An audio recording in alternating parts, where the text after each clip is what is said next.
ओम नमोस्तु नमोस्तु नमोस्तु नमोस्तु। णवलोये शौत्रिकाळवर्ती अर्हन्ताणं, णवलोये शौत्रिकाळवर्ती सिद्धाणं, णवलोये शौत्रिकाळवर्ती आयर्याणं, णवलोये शौत्रिकाळवर्ती उवज्जायाणं, णवलोये शौत्रिकाळवर्ती शवशामनं। ओंकार बिंदु संयुक्तं नित्यं ध्यायन्ति योगिनः, कामदं मोक्षदं चैव ओंकाराय नमो नमः। मंगलम भगवान वीरो मंगलम गौतमो मुनि, मंगलम कुंदकुंदार्यो जैन धर्मोस्तु मंगलम। सर्वमंगल मांगल्यम सर्वकल्याणकारकम, प्रधानम सर्वधर्माणं जैनम जयतु शासनम। नमः समयसाराय स्वानुभूत्या चकाशते, चित्स्वभावाय भावाय सर्वभावांतरच्छिदे। एगो में शाश्वतो अपाज्ञान दर्शन लखणो, शेषा में बाहिरा भावा सवे संयोग लखणा।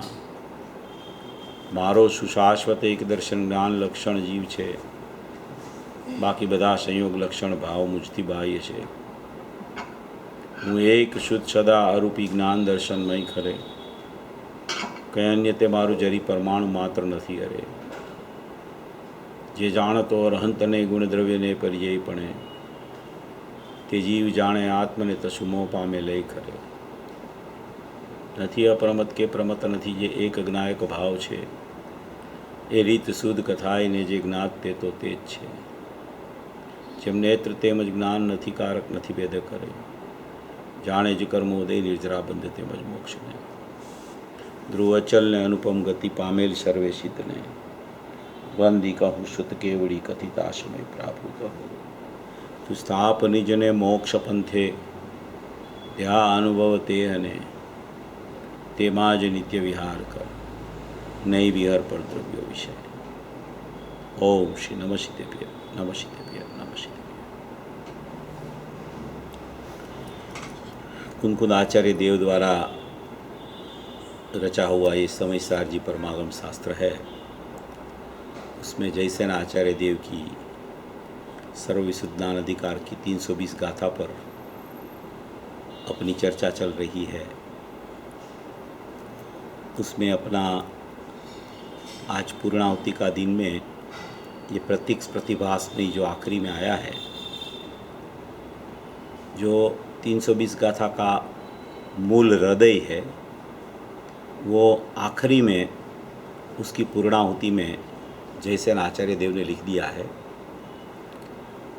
कि जो सकल निरावरण अखंड एक प्रत्यक्ष प्रतिभासमयी अविनश्वर शुद्ध पारिणामिक परम भाव लक्षण निज परमात्मा द्रव्य वही हूँ और खंड ज्ञान रूप नहीं हूँ, ऐसा लिखा है उसमें। अस्थि की बात और नास्ति की दोनों बात की है, मुख्य रूप से अस्थि होती है।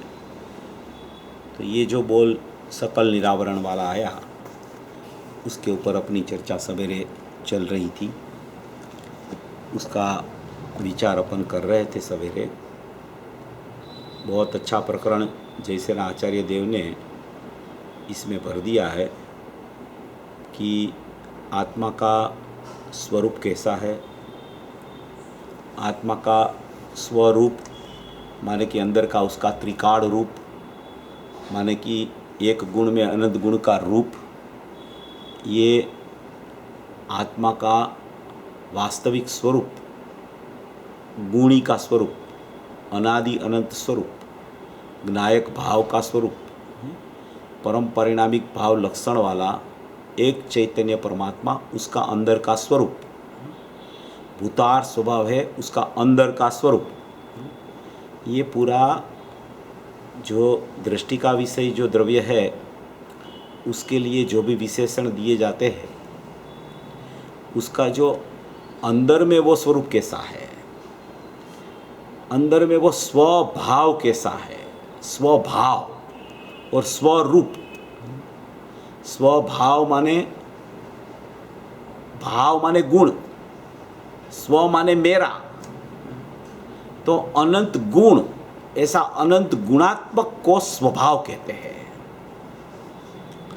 और स्वरूप माने कि स्व माने मैं, और अंदर में ऐसा मेरा स्वरूप पड़ा है। स्वरूप माने कि अनंत गुणात्मक आत्मा होने पर भी एक गुण में दूसरा गुण का रूप, माने कि एक गुण को देखने से अनंत गुण ख्याल में आ जाए, ज्ञान को देखने से, ऐसा मेरा स्वरूप है। तो ऐसा मेरा स्वभाव है, ऐसा मेरा स्वरूप है। ऐसा स्वभाव और स्वरूप अंदर में कैसा है? जो सकल निरावरण है वो आवरण वाले भाव का निषेध करता है। अखंड है वो खंड का निषेध करता है। एक है वो अनेक का निषेध करता है। अभी प्रत्यक्ष प्रतिभासमयी, तो प्रत्यक्ष प्रतिभासमयी में अंदर की प्रत्यक्ष प्रतिभासमयीता है, उसमें कोई निषेध वाली चर्चा नहीं है। वो स्वरूप प्रत्यक्ष है, वो स्वरूप प्रत्यक्ष। उसको ऐसा शब्द नियमसार 11वीं 12वीं गाथा में किया कि स्वरूप प्रत्यक्ष ज्ञान। वो स्वरूप प्रत्यक्ष ज्ञान में त्रिकाली अनंत गुणात्मक द्रव्य जानने में आता है। अंदर में निष्क्रिय का जानना, कोई सक्रिय पर्याय की नहीं, वह बात ही नहीं, कोई वेदन वाली चर्चा नहीं। ये अकारक अवेदक ज्ञाता स्वभावी भगवान आत्मा, त्रिकाल अपना ऐसा न ऐसा रहने वाला अनादि अनंत, ऐसा टंकोत्कीर्ण परमात्मा जिसमें कुछ कमी बेसी कभी न होवे, ऐसा न ऐसा रहे, ऐसा टंकोत्कीर्ण परमात्मा, वो अंदर में कैसा है? अंदर में क्या स्वरूप है? अंदर की उसकी स्थिति क्या है? ऐसा स्वरूप जो अंदर में बार बार देखने वाले मुनिराज पद्म प्रबलधारी देव, जो भावी तीर्थादिनाथ है, 212 कलश में लिख के गए, वो भावी तीर्थादिनाथ पद्म प्रबलधारी देव जंगल में बैठे बैठे इसकी ये कुनकुन आचार्य के नियम सार की टीका कर दी। और कुनकुन आचार्य देव ने ये बात नियम सार में, जो नियम सार उसने अपनी निज भावना के लिए लिखा, नियम सार अप्रतिबुद्ध को प्रतिबुद्ध बनाने के लिए नहीं लिखा है, अप्रतिबुद्ध को प्रतिबुद्ध बनाने के लिए समय सार लिखा। मगर नियम सार जब लिखा उसकी उत्तर अवस्था में, तो उसमें माने कि वो अपनी निज भावना के लिए लिखा। तो निज भावना के लिए जो आचार्य भगवान ग्रंथ लिखते हैं उसमें तो ऐसी ही मार्मिकता आती है कि एकदम टोच की बात, एकदम टोच वाली बात कि कभी जीव ने सुनी नहीं हो, ऐसी चर्चा यहाँ ये प्रत्यक्ष प्रतिभासमयी में ये कुनकुन आचार्य ने भी भरी है। और उसकी टीका की रचना करके ये पद्म प्रबलधारी देव मुनिराज ने ये चर्चा 3री गाथा से उठा के 15वीं गाथा तक लिख दी है। जहाँ जहाँ कार्य की चर्चा आई वहाँ वहाँ पद्म प्रबलधारी देव ने कारण की चर्चा की। जहाँ जहाँ कार्य की चर्चा आई, मोक्ष मार्ग की चर्चा आई, मोक्ष की चर्चा आई, यथाख्यात चारित्र की चर्चा आई, केवल ज्ञान की चर्चा आई, पंचम गुण स्थान वाले श्रावक की चर्चा आई, सम्यक दर्शन की चर्चा आई, जो भी सम्यक परिणमन की चर्चाएं आई, वो कार्य रूप चर्चाएं जितनी आई, वहाँ उसका कारण कौन है, कारण कौन है, कारण कौन है, कारण कौन है, कारण कौन है, ये बताया। पर्याय प्रकट होती है अपने में अपने से निरपेक्ष क्षणिक उपादान वाली, मगर वो निरपेक्ष उत्पन्न होवे वो अभी तक नहीं हुई थी और द्रव्य का लक्ष्य किया तो हो गई, तो उसका कारण अंदर में क्या है, ये यहाँ प्रत्यक्ष प्रतिभासमयी में ये बता रहे हैं, ये चर्चा उठा रहे हैं। इसमें प्रत्यक्ष प्रतिभासमयी में बहुत रहस्य भरा है, बहुत रहस्य भरा है। पूरी अंदर की वस्तु बतानी है इसमें। प्रत्यक्ष प्रतिभासमयी पर्याय प्रकट होती है ना, पर्याय में वो प्रतिभास होता है पर का न स्व का, वो बात नहीं है यहाँ। वो स्व पर प्रकाशक सिद्ध करने के लिए होता है। एक समय की पर्याय प्रकट हुई, उसमें पर का भी प्रतिभास हुआ, स्व का भी प्रतिभास हुआ। वो स्व पर प्रकाशक वर्तमान पर्याय की चर्चा में आती है वो बात। मगर वो पर्याय किसको देख के सम्यक हो जाती है, तो कि ऐसा प्रत्यक्ष प्रतिभास में ही है। वो प्रत्यक्ष प्रतिभास में ही ध्रुव है। वो ध्रुव है वो ध्रुव में ध्रुव, ध्रुवत्व और ध्रुवता भरी पड़ी है। ध्रुव और ध्रुवत्व है वो अनंत गुणात्मक ध्रुव सामान्य कहा जाता है। सुनना बराबर, ध्रुव और ध्रुवत्व वो उसको ध्रुव सामान्य कहा जाता है। और उसकी जो ध्रुवता है, वो ध्रुवता है उसको ध्रुव विशेष कहा जाता है। दोनों में आगे ध्रुव लगा देना। ध्रुव और ध्रुवत्व वो ध्रुव सामान्य है। उसमें क्या होता, अंदर क्या होता है वो ध्रुव सामान्य में? ध्रुव और ध्रुवता का अर्थ क्या है कि उसमें त्रिकाली द्रव्य है, उसमें अनंत गुण भरे पड़े हैं, उसको ध्रुव और ध्रुवत्व ध्रुव सामान्य कहते हैं। ध्रुव सामान्य। और ध्रुवता जो है वो ध्रुवता ध्रुव विशेष को कहा जाता है। तो ध्रुव सामान्य में त्रिकाली द्रव्य के अनंत गुण भरे पड़े हैं, और ये ध्रुव विशेष है उसमें वो अनंत गुण है। वो एक एक गुण की प्रत्येक समय में एक एक अपनी अपनी कारणसूत्र पर्याय है। वो कारणसूत्र पर्याय को ध्रुव विशेष कहा जाता है। वो भी ध्रुव है, गुण भी ध्रुव है, और द्रव्य भी अनंत गुणात्मक ध्रुव है।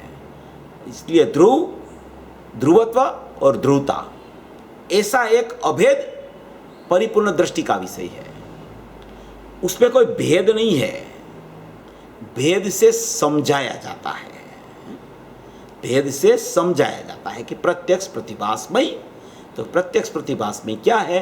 तो कि वो प्रत्यक्ष प्रतिभासमय में ध्रुव सामान्य और ध्रुव विशेष है। ध्रुव विशेष है उसमें ध्रुव सामान्य दिखता रहता है। तो ये यहाँ पूरा प्रत्यक्ष प्रतिभासमय का अर्थ है। तो ये ध्रुव, ध्रुवत्व और ध्रुवता, ध्रुव और ध्रुवत्व सामान्य ध्रुव है, ध्रुवता है वो विशेष ध्रुव है, विशेष ध्रुव है वो अनंत गुण की अनंत कारण सूत्र पर्याय है, सामान्य ध्रुव है उसमें द्रव्य में अनंत गुण पड़े हैं।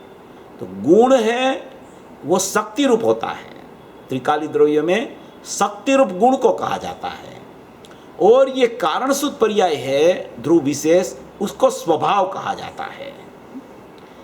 गुणात्मक द्रव्य को शक्ति कही जाती है, शक्तिवान कहा जाता है, शक्ति रूप कहा जाता है। और ये कारण सूत्र पर्याय को ध्रुव विशेष माने को स्वभाव कहा जाता है। स्वभाव माने कि वो स्वभाव में शक्ति रूप परमात्मा ख्याल में आता है, उसको यहाँ स्वभाव कहा है। और ज्ञायक भाव को यहाँ शक्ति रूप कहा है। ज्ञायक भाव स्वभाव है और वो शक्ति की व्यक्ति होती है, और व्यक्ति सापेक्ष शक्ति है, ऐसा प्रकरण नहीं है यहाँ। ये थोड़ा अलग टाइप का प्रकरण है।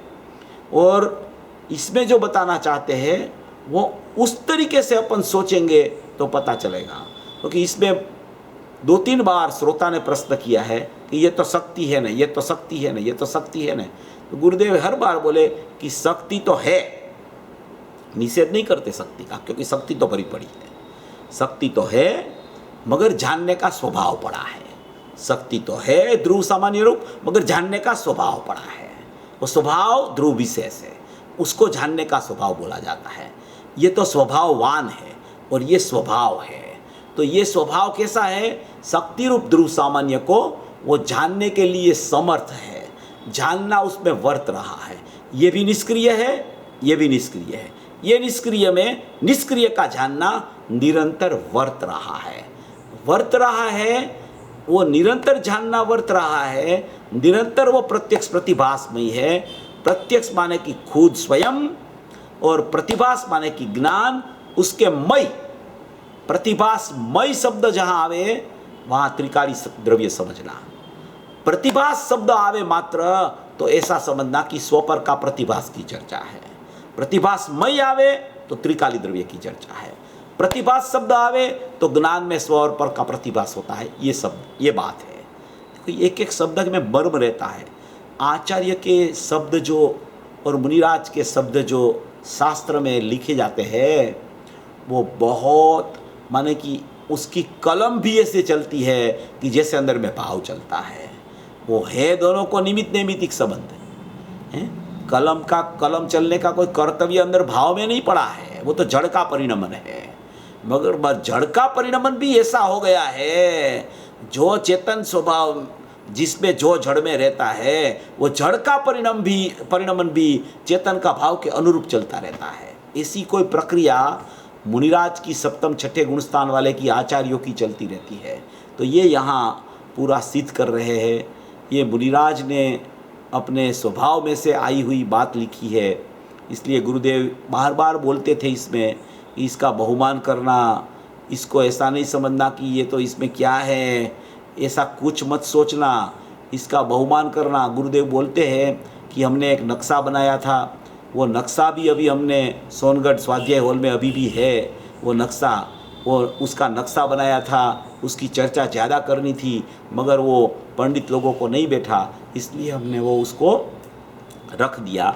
फिर भी बहुत चर्चाएं गुरुदेव ने की। तो अपन यहाँ पहुँचे थे, इसकी चर्चा अभी अपन दूसरी चर्चा से ही चालू कर दे। 208 नंबर का पेज है, 208 नंबर का, 207 नंबर का पेज पे अपन ने सब चालू कर दिया था। अभी 208 नंबर का पेज में ये प्रत्यक्ष प्रतिभासमय की पूरी चर्चा ये पूज्य गुरुदेव श्री के श्रीमुख से आई है। देखो उसमें लिखा कि मुमुक्षु ने कहा कि ये भागवत कथा है। पूज्य गुरुदेव श्री ने उससे आगे कहा कि ये 12वें दिन भागवत कथा पूरी होती है। क्या कहा कि ये 12वां दिन है और ये 12वें दिन भागवत कथा पूरी होती है। फिर गुरुदेव आखिरी में बोले ये प्रवचन में कि ऐसा प्रवचन कभी नहीं आया, ऐसा प्रवचन कभी नहीं आया। इतनी चर्चा ये सूक्ष्मता वाली यही प्रवचन में मिलती है। और भी प्रवचन है नियम सार के 159 गाथा के 71 के, उसमें भी थोड़ी चर्चा इसकी आई है, वो भी मैं आपको अभी बता दूंगा। देखो इसमें गुरुदेव ने, ये श्रोता ने प्रश्न किया कि क्या ये भागवत कथा है, तो गुरुदेव ने कहा आत्म भागवत नियम सार में आता है न, भागवत शास्त्र नियम सार की टीका में है। पद्म प्रबलधारी देव ने कहा है यह भागवत शास्त्र है, वो पद्म प्रबलधारी देव ने लिखा है भागवत शास्त्र है। भगवान का कहा हुआ भागवत, जो भगवान की श्रीमुख से निकलती है श्रीमंदिर परमात्मा की वाणी, वो कुंद आचार्य लाए, वो उसको यहाँ पद्म प्रबलधारी ने टीका कर दी तो उसको भागवत कहने में आया। फिर कहते हैं कि भगवान आत्मा आहा प्रत्यक्ष प्रतिभासमयी। कैसा है भगवान आत्मा, तो कहते हैं प्रत्यक्ष प्रतिभासमयी। भाषा तो ऐसी है कि इसमें जानी हुई लिखी है मगर उसका हिंदी गलत हुआ है। इस भाषा तो ऐसी है कि जैसे वह चीज़ त्रिकाली दृष्टि में आ गई है। जहाँ भाषा तो ऐसी है कि जैसे वह चीज़ त्रिकाली दृष्टि में आ गई है। देखो प्रत्यक्ष प्रतिभासमयी तो अपना स्वभाव है। भगवान आत्मा सकल निरावरण अखंड एक प्रत्यक्ष प्रतिभासमयी है। भाषा तो ऐसी है कि जैसे वह चीज़ त्रिकाली दृष्टि में आ गई है। यहाँ त्रिकाली दृष्टि क्यों लिखा, क्योंकि त्रिकाली दृष्टि वो श्रद्धा जो गुण होता है, ज्ञायक भाव जो ध्रुव सामान्य अभी अपन ने कहा अनंत गुणात्मक है, उसमें एक श्रद्धा नाम का गुण है। श्रद्धा नाम की एक कारण सूत्र पर्याय ध्रुव विशेष में होती है, तो वो श्रद्धा नाम का सामान्य गुण कहा गया और उसका विशेष जो है वो श्रद्धा की कारण सूत्र पर्याय कही गई है। वो श्रद्धा की कारण सूत्र पर्याय होती है, वो त्रिकाली होती है। इसलिए यहाँ कहा कि प्रत्यक्ष प्रतिभासमयी भाषा तो ऐसी है कि जैसे वह चीज़ त्रिकाली दृष्टि में आ गई है। त्रिकाली दृष्टि का पद्म प्रबलधारी देव ने 13वीं गाथा में ये प्रकरण त्रिकाली दृष्टि लिखा है, कारण दृष्टि कह के लिखा है वहाँ 13वीं गाथा नियम सार, कारण दृष्टि, उसका नाम त्रिकाली दृष्टि। वो त्रिकाली दृष्टि में जैसे कि यह चीज़ आ गई हो, प्रत्यक्ष प्रतिभासमयी है न, तो क्या कहते हैं, प्रत्यक्ष प्रतिभासमयी है न, तो क्या कहते हैं, अंतर जो ध्रुव चीज है उसकी निर्बल पर्याय वह ध्रुव में लक्ष्य में आ गया है। देखो यहाँ निर्मल पर्याय जो लिखा है, वो निर्मल पर्याय वो वर्तमान पर्याय की चर्चा नहीं है। वो निर्मल पर्याय माने कारण सूत्र पर्याय है, निर्मल पर्याय माने ध्रुव विशेष की चर्चा है। देखो इसमें ये शब्द आते हैं न, तो अपना परिचय तो वर्तमान पर्याय से ही होता है ज़्यादा। तो निर्मल पर्याय लिखते हैं तो अपने को ऐसा लगता है कि ये मलिन पर्याय नहीं और सम्यक दर्शन नान चारित्राणी मोक्ष मार्ग वाली निर्मल पर्याय। यहाँ निर्मल पर्याय का अर्थ वो नहीं है, यहाँ प्रत्यक्ष प्रतिभासमय भगवान आत्मा बताना है, अंदर का स्वरूप बताना है। अंदर का स्वरूप में कोई उत्पाद वे वाली पर्याय नहीं होती, इसलिए वर्तमान पर्याय की चर्चा यहाँ नहीं है। वर्तमान पर्याय की चर्चा भी इसमें बीच बीच में आती है, इसलिए ये विषय थोड़ा अटपटा हो जाता है जीव को। कोई वर्तमान पर्याय में त्रिकाल कह देता है और कोई त्रिकाल को वर्तमान कह देता है, इसमें ये गलतियां होने का संभव बहुत है। तो ये बहुत शांति से इसको पढ़ के समझना चाहिए, नहीं तो इसमें बहुत गलतियां हो सकती है। देखो क्या लिखा है, प्रत्यक्ष प्रतिभास में है ना, क्या कहते हैं, अंतर जो ध्रुव चीज है उसकी निर्मल पर्याय वह ध्रुव ध्रुव ध्रुव, वह ध्रुव ध्रुव में लक्ष्य में आ गया है। वह ध्रुव किस में लक्ष्य में आ गया है, तो क्या ध्रुव में लक्ष्य में आ गया है। तो क्या वो ध्रुव कौन सा ध्रुव में लक्ष्य में आ गया है, तो क्या वो एक ध्रुव है वो ध्रुव सामान्य है, एक ध्रुव है वो ध्रुव विशेष है। ध्रुव विशेष है वो लक्ष्य में लेने वाला है, और ध्रुव सामान्य है वो लक्ष्य में आने वाला है। वो लेना और लक्ष्य में आना ऐसी कोई क्रिया नहीं है वहाँ, मगर ध्रुव विशेष और ध्रुव सामान्य कहने से जो कारणसूत्र पर्याय हैं उसको भी ध्रुव कहा है, तो विशेष में सामान्य रहता है। इस अपेक्षा से यहाँ कहा कि उसकी निर्मल पर्याय वह ध्रुव ध्रुव ध्रुव, वह ध्रुव ध्रुव में लक्ष्य में आ गया है। लक्ष्य में लेना नहीं है, लक्ष्य में आ गया है। आ गया है माने कि वो वर्त रहा है, माने कि ये स्थिति बता रहे हैं, माने कि उसकी त्रिकारता बता रहे हैं, माने कि समयवर्ती चर्चा नहीं है कोई, ये अनादि अनंत की चर्चा है कि ध्रुव में ध्रुव लक्ष्य में आ गया है। ऐसा कहते हैं प्रत्यक्ष प्रतिभासमय। प्रत्यक्ष का भास ध्रुव में होता है। क्या कहते हैं, प्रत्यक्ष का भास ध्रुव में होता है। प्रत्यक्ष का भास माने ध्रुव सामान्य का भास ध्रुव विशेष में होता है। उसको कहना चाहते हैं कि ये ध्रुव विशेष है, उसमें ध्रुव सामान्य पड़ा है, इसका नाम प्रत्यक्ष का भास ध्रुव में आ गया है। भास माने कि ज्ञान, प्रत्यक्ष प्रतिभास का अर्थ यहाँ ज्ञान होता है। यहाँ कोई एक चीज यहाँ है और दूसरे का प्रतिभास होता है, ये अर्थ यहाँ नहीं लागू पड़ता, क्योंकि नियम से पर और स्व का प्रतिभास एक समय की वर्तमान पर्याय में होता है।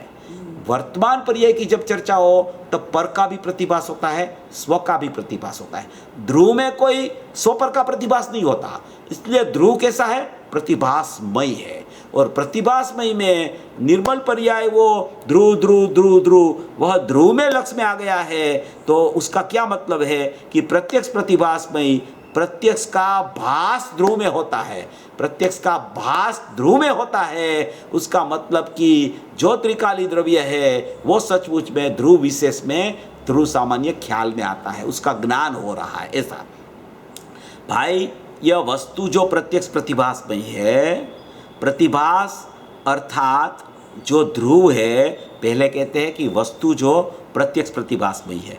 वस्तु माने क्या, त्रिकाली द्रव्य, वो कैसा है, प्रत्यक्ष प्रतिभास में है।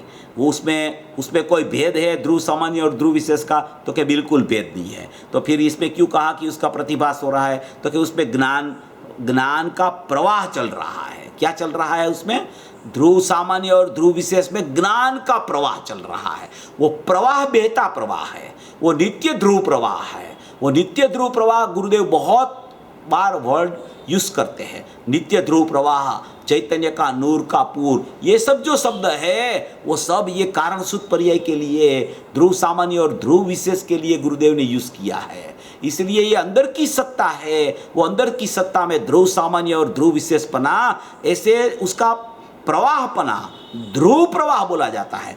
वर्तमान पर्याय तो अंदर है ही नहीं, इसलिए अंदर ध्रुव प्रवाह चल रहा है।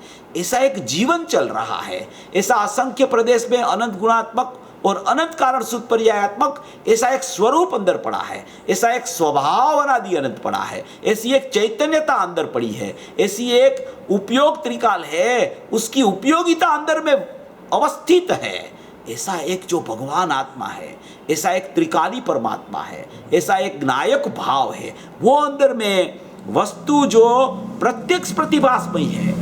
प्रत्यक्ष प्रतिभासमय, प्रत्यक्ष प्रतिभासमय का अर्थ त्रिकारता, माने कि ध्रुव सामान्य और ध्रुव विशेष का अभेदपना वो दृष्टि का विषय, वो प्रत्यक्ष प्रतिभास में, प्रतिभास अर्थात जो ध्रुव है, प्रतिभास अर्थात जो ध्रुव है, ऐसे भाव में, ध्रुव भाव में ध्रुव का प्रतिभास आ गया।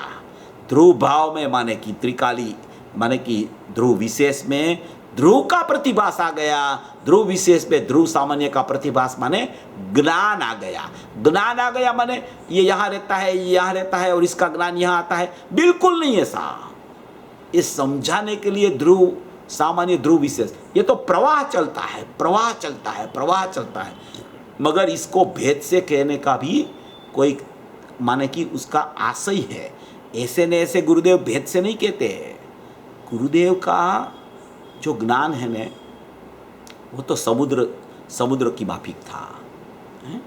और उसकी तीक्ष्णता इतनी थी पूज्य गुरुदेव श्री का ज्ञान की कि वो असंख्य प्रदेश में से कौन कौन से गुण कहाँ से कैसे पलट रहे हैं पर्याय में, और कौन कौन से गुण का परिणमन चल रहा है, कैसी कारण शुद्ध पर्याय कारण देती है, कैसे कार्य परमात्मा वहाँ से कार्य आता है और कारण कैसे मिलता है उसको, ये पूरा उसने ये अंदर में ज्ञान में पूरा उसमें अनुभव करके दीर्घ दृष्टि से बहुत लंबी सोच करके ये प्रकरण यहाँ दिया है।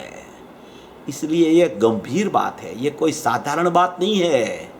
ये तो ज्ञानियों का हृदय है, हृदय, ज्ञानियों का ज्ञानमय आत्मा इसमें आ गया है शब्द में।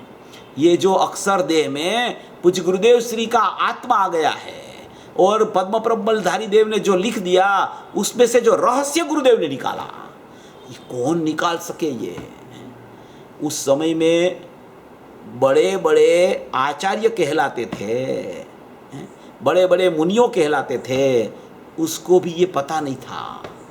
नियम सार तो सबने पढ़ा था, मगर पता नहीं था कि इसमें ये शुद्ध ज्ञान चेतना का अर्थ तीसरी गाथा में क्या होता है, कारण परमात्मा सातवीं गाथा में अर्थ क्या होता है, कारण शुद्ध जीव नौवीं गाथा में अर्थ क्या होता है, शुद्ध चैतन्य अनुविधायी परिणाम उपयोग उसका 10वीं गाथा में अर्थ क्या होता है, माने कि स्वरूप प्रत्यक्ष ज्ञान 11वीं 12वीं गाथा में लिखा तो उसका अर्थ क्या होता है, कारण दृष्टि 13वीं गाथा में लिखी तो उसका अर्थ क्या होता है, 15वीं गाथा में पूजित पंचम भाव की परिणति कारण शुद्ध पर्याय लिखी तो उसका अर्थ क्या होता है, ये कोई जानता नहीं था। पद्म प्रबलधारी देव ने तो लिख दिया, गुरुदेव ने रहस्य निकाला उसमें से। ये तो ये पुरुष की माने की ताकत है, ये सब भाव अंदर से निकालने की, और अपने को देके गए हैं।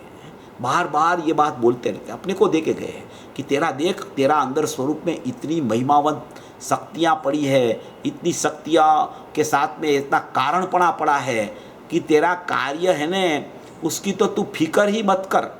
फिक्र मत कर माने कि कारणपणा अंदर पड़ा है, ये वो व्यक्त होने वाला ही है। तो तेरा स्वभाव की तरफ तेरा लक्ष्य कैसे जाए, पर से कैसे लक्ष्य उठ जाए और स्वभाव की तरफ कैसा लक्ष्य जाए, वो विचार तू बार बार बार बार किया कर। और ये अपने स्वरूप को अंदर से सोचना, अपना ज्ञायक भाव को, ध्रुव सामान्य को, उसमें रहा ध्रुव विशेष को, उसकी सोच बार बार बार बार करना, उसी का नाम तो उपयोग वहाँ फिर रहा है, उसी का नाम उपयोग वो काम कर रहा है। उसको पर से हटाना भी नहीं पड़ता, इसकी सोच में चढ़ गया, इसकी विचारधारा में चढ़ गया, इसका माने कि चिंतन मनन चलने लगा उसको, तो समझो कि वो उपयोग तो उधर ही आ गया। ये उपयोग माने वर्तमान उपयोग, उसका काम यही हो गया कि ये स्वरूप को ही समझना है और कुछ नहीं समझना है। तो ऐसी यहाँ बहुत अच्छी बात है, ये समझने लायक है। वस्तु तो प्रत्यक्ष प्रतिभास में ही है। प्रत्यक्ष प्रतिभास अर्थात जो ध्रुव है, ऐसे भाव में, ध्रुव भाव में ध्रुव का प्रतिभास आ गया। ध्रुव भाव में ध्रुव का प्रतिभास आ गया माने कि वो स्थिति बता रहे हैं, वो निरंतर ध्रुव का ध्रुव प्रतिभास हो रहा है, निरंतर है। स्वभाव रूप, स्वभाव भाव माने कि स्वभाव और स्वरूप अंदर में वो ध्रुव का नित्य प्रवाह, नित्य प्रवाह, नित्य प्रवाह, नित्य प्रवाह एक चल रहा है, चल रहा है, चल रहा है, चल रहा है, हैं? जैसे पानी का पूर चलता है, ऐसे ही चैतन्य का नूर का पूर अंदर में अपना ज्ञान आनंदमय चैतन्य रस से भरा पड़ा भगवान आत्मा, उसका एक पूर चल रहा है अंदर है। धोधबारपुर चल रहा है अंदर में, ऐसी एक शक्ति लक्षण रूप, ध्रुवता रूप, ऐसी कारण सुख पर्याय रूप, ऐसा ध्रुवत्व रूप, ऐसा ध्रुव रूप मेरा परमात्मा विद्यमान है। ऐसा मैं स्वाभाविक परमात्मा हूँ, ऐसा यहाँ कहना चाहते हैं। फिर कहते हैं कि प्रत्यक्ष प्रतिभासमयी यह वस्तु में प्रतिभासमयी वस्तु ध्रुव है। क्या कहते हैं? प्रत्यक्ष प्रतिभासमयी माने कि त्रिकाली द्रव्य, यह वस्तु में प्रत्यक्ष प्रतिभासमयी वस्तु ध्रुव है। अभी उसमें अंदर की स्थिति बताने के लिए शब्द भी कहाँ से निकाले हैं, तो गुरुदेव का ही ताकत है, ये बोल रहे हैं तो अपने को समझ में आता है। उससे मति ज्ञान और श्रुत ज्ञानी जीव, देखो ये वर्तमान पर्याय की चर्चा आई। मति ज्ञान और श्रुत ज्ञान कहाँ होता है, तो कि वर्तमान पर्याय में होता है। मति, श्रुत, अवधि, मन पर्याय केवल ये वर्तमान पर्याय की चर्चा है। मति ज्ञान और श्रुत ज्ञानी जीव चाहे तो 8 वर्ष की बालिका हो, परंतु सम्यक दृष्टि हो, उस सम्यक दृष्टि का ध्येय प्रत्यक्ष प्रतिभासमय द्रव्य ऊपर दृष्टि है। सम्यक दृष्टि की दृष्टि कहाँ होती है? प्रत्यक्ष प्रतिभासमय द्रव्य ऊपर होती है। प्रत्यक्ष प्रतिभासमय द्रव्य ऊपर उसकी दृष्टि होती है। वो प्रत्यक्ष प्रतिभासमय, वो अंदर में ध्रुव सामान्य, ध्रुव विशेष स्वरूप प्रत्यक्ष प्रतिभासमय, उसके ऊपर सम्यक दृष्टि की दृष्टि होती है। मानव की वस्तु प्रत्यक्ष ही है, मानव की वस्तु प्रत्यक्ष ही है, ऐसी पड़ी है। अंदर में प्रत्यक्ष ही वस्तु है, ऐसी पड़ी है। प्रत्यक्ष है ऐसी चीज पड़ी है। समझ में आया? इस प्रकार मति श्रुत ज्ञान में यह ध्रुव वस्तु प्रत्यक्ष पड़ी है। मति श्रुत ज्ञान जिसको प्रकट हुआ, जिसने ऐसा स्वरूप को अंदर में से माने कि परख लिया कि प्रतिभासमय माने ध्रुव सामान्य, ध्रुव विशेष वाला अखंड एक परमात्मा है, उसको सचमुच में मति और श्रुत ज्ञान में यह ध्रुव वस्तु प्रत्यक्ष पड़ी है, ऐसा दृष्टि में आया। ऐसा दृष्टि में आया, वो वर्तमान श्रद्धा की पर्याय है। वो ऐसा दृष्टि में आया, प्रत्यक्ष प्रतिभास को ध्येय बनाया, प्रत्यक्ष प्रतिभास को ध्येय बनाया। प्रत्यक्ष प्रतिभासमयी पूरी वस्तु थी, उसको ध्येय बनाया, माने कि वो ध्येय रूप वस्तु है, वो दृष्टि में आ गई। इसका नाम प्रत्यक्ष प्रतिभास को ध्येय बनाया, परोक्ष ज्ञान का ध्येय नहीं। देखो बहुत अच्छी बात कहते हैं, परोक्ष ज्ञान का ध्येय नहीं होता वो, पहली बात। फिर कहते हैं कि प्रत्यक्ष केवल ज्ञान का भी ध्येय नहीं। देखो क्या कहते हैं, परोक्ष ज्ञान का ध्येय नहीं, प्रत्यक्ष केवल ज्ञान का भी ध्येय नहीं। अभी ये पर्याय को निकाल दिया। पहले त्रिकाल दृष्टि की बात की, पहले कारण दृष्टि की बात की, ऊपर जो चर्चा आई वो कारण दृष्टि कह के वो पूरी चर्चा उठाई। फिर वो कारण दृष्टि में कारण परमात्मा जो प्रत्यक्ष प्रतिभासमय वर्त रहा है, वो कोई भी सम्यक दृष्टि 8 वर्ष की बालिका हो, उसको भी मति ज्ञान से समझ में आ जाता है, उसकी दृष्टि वहाँ चली जाती है। वो दृष्टि में ध्रुव का अनुभव हो जाता है मति ज्ञान और श्रुत ज्ञान में। ऐसा कह के वो वर्तमान पर्याय की चर्चा करके फिर यहाँ मति श्रुत ज्ञान में यह प्रत्यक्ष ध्रुव वस्तु पड़ी है, ऐसा दृष्टि में आ गया। ऐसा कह के फिर कहते हैं प्रत्यक्ष प्रतिभास को ध्येय बनाया। अभी ये फिर ध्रुव की चर्चा करते हैं। प्रत्यक्ष प्रतिभास को ध्येय बनाया, माने ध्येय प्रत्यक्ष प्रतिभास है। फिर कहते हैं कि वो ध्येय है, वो परोक्ष ज्ञान का ध्येय नहीं है, वो ध्येय प्रत्यक्ष प्रतिभास में ही है। प्रत्यक्ष प्रतिभास में ही माने ध्रुव विशेष में ध्रुव सामान्य है, वो परोक्ष ज्ञान मति श्रुत ज्ञान है, उसका ध्येय नहीं है। फिर कहते हैं केवल ज्ञान, तो कि केवल ज्ञान का भी वो ध्येय नहीं है। मति ज्ञान का श्रुत ज्ञान परोक्ष है ना, प्रदेश प्रत्यक्ष नहीं है, वो परोक्ष कहा जाता है। तत्वार्थ सूत्र में आया है मति श्रुत आदि परोक्षम, तो उसमें प्रदेश नहीं दिखता आत्मा का अनुभव के काल में वेदन होने पर, इसलिए उसको परोक्ष कहा गया।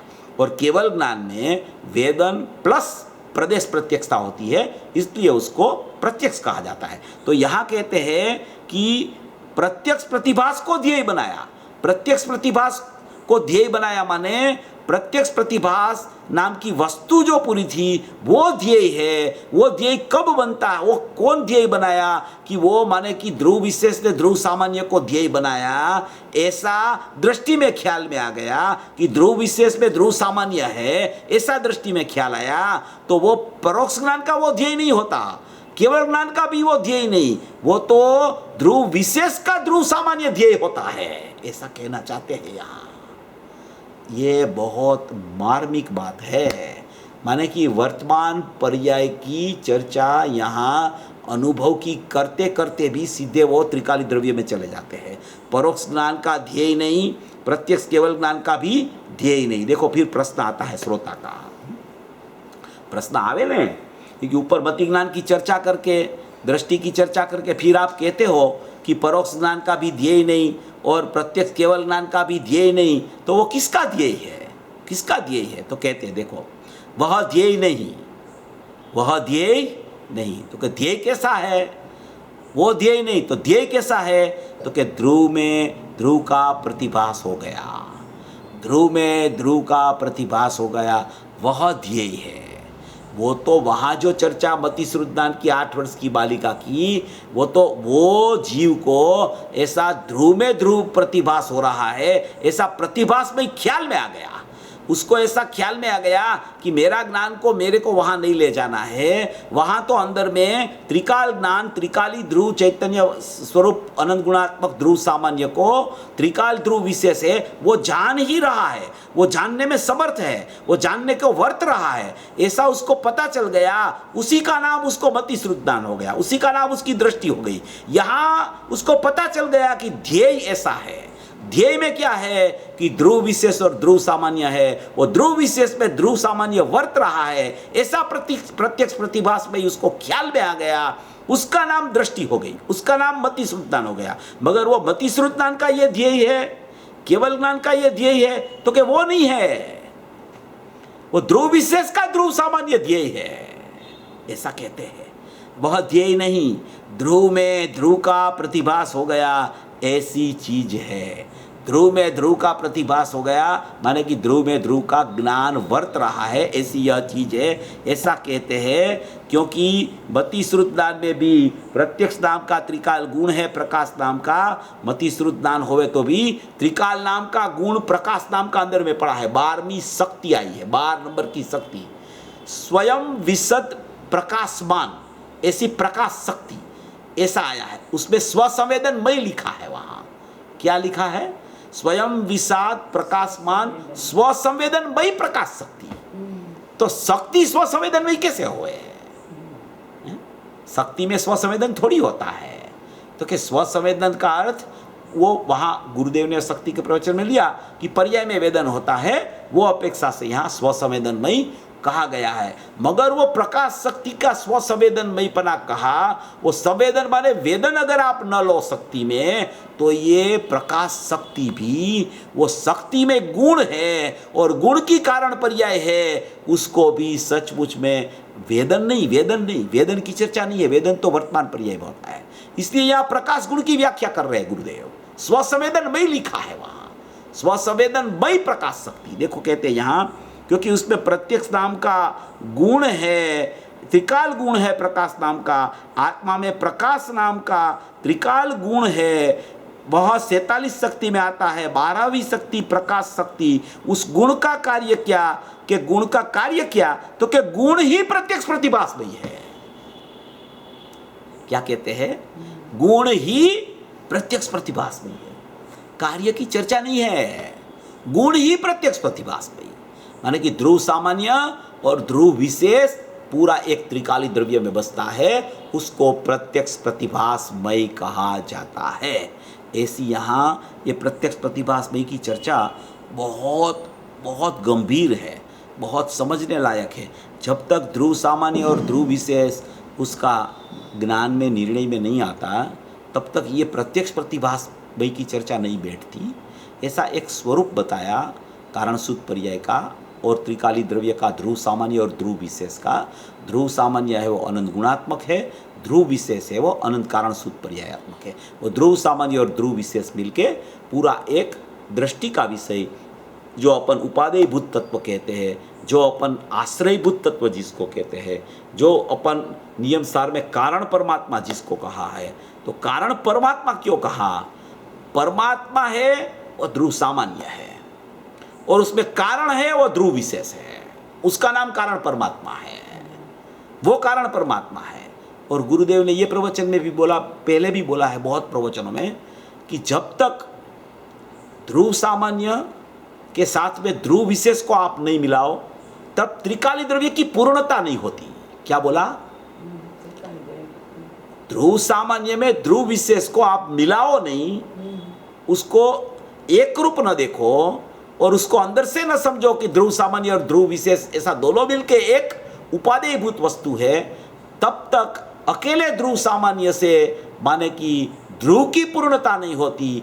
ध्रुव की पूर्णता के लिए भी उसके साथ ध्रुव विशेष हो तो ध्रुव की पूर्णता होती है। ऐसी बात गुरुदेव ने भी बहुत जगह पे कही है।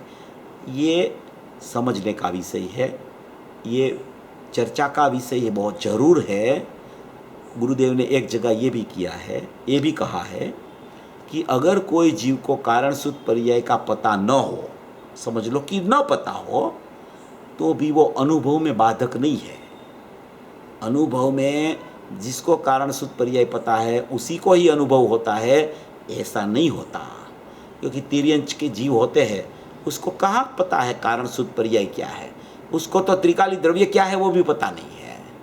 उसको तो मात्र दुख ये हो रहा है, वो दुख में नहीं हूँ, उतने में तो वो सुख में चला जाता है। नास्ति का पता चलता है तो अस्थि में चला जाता है। इसलिए इस तरीके से इसको सोचना, इसमें ऐसा नहीं करना कि ये तो बहुत ऐसी बात है, अपने समझ में नहीं आएगी तो अपने को माने कि प्रतीति आत्मा की कैसे होगी, ऐसा नहीं है ये।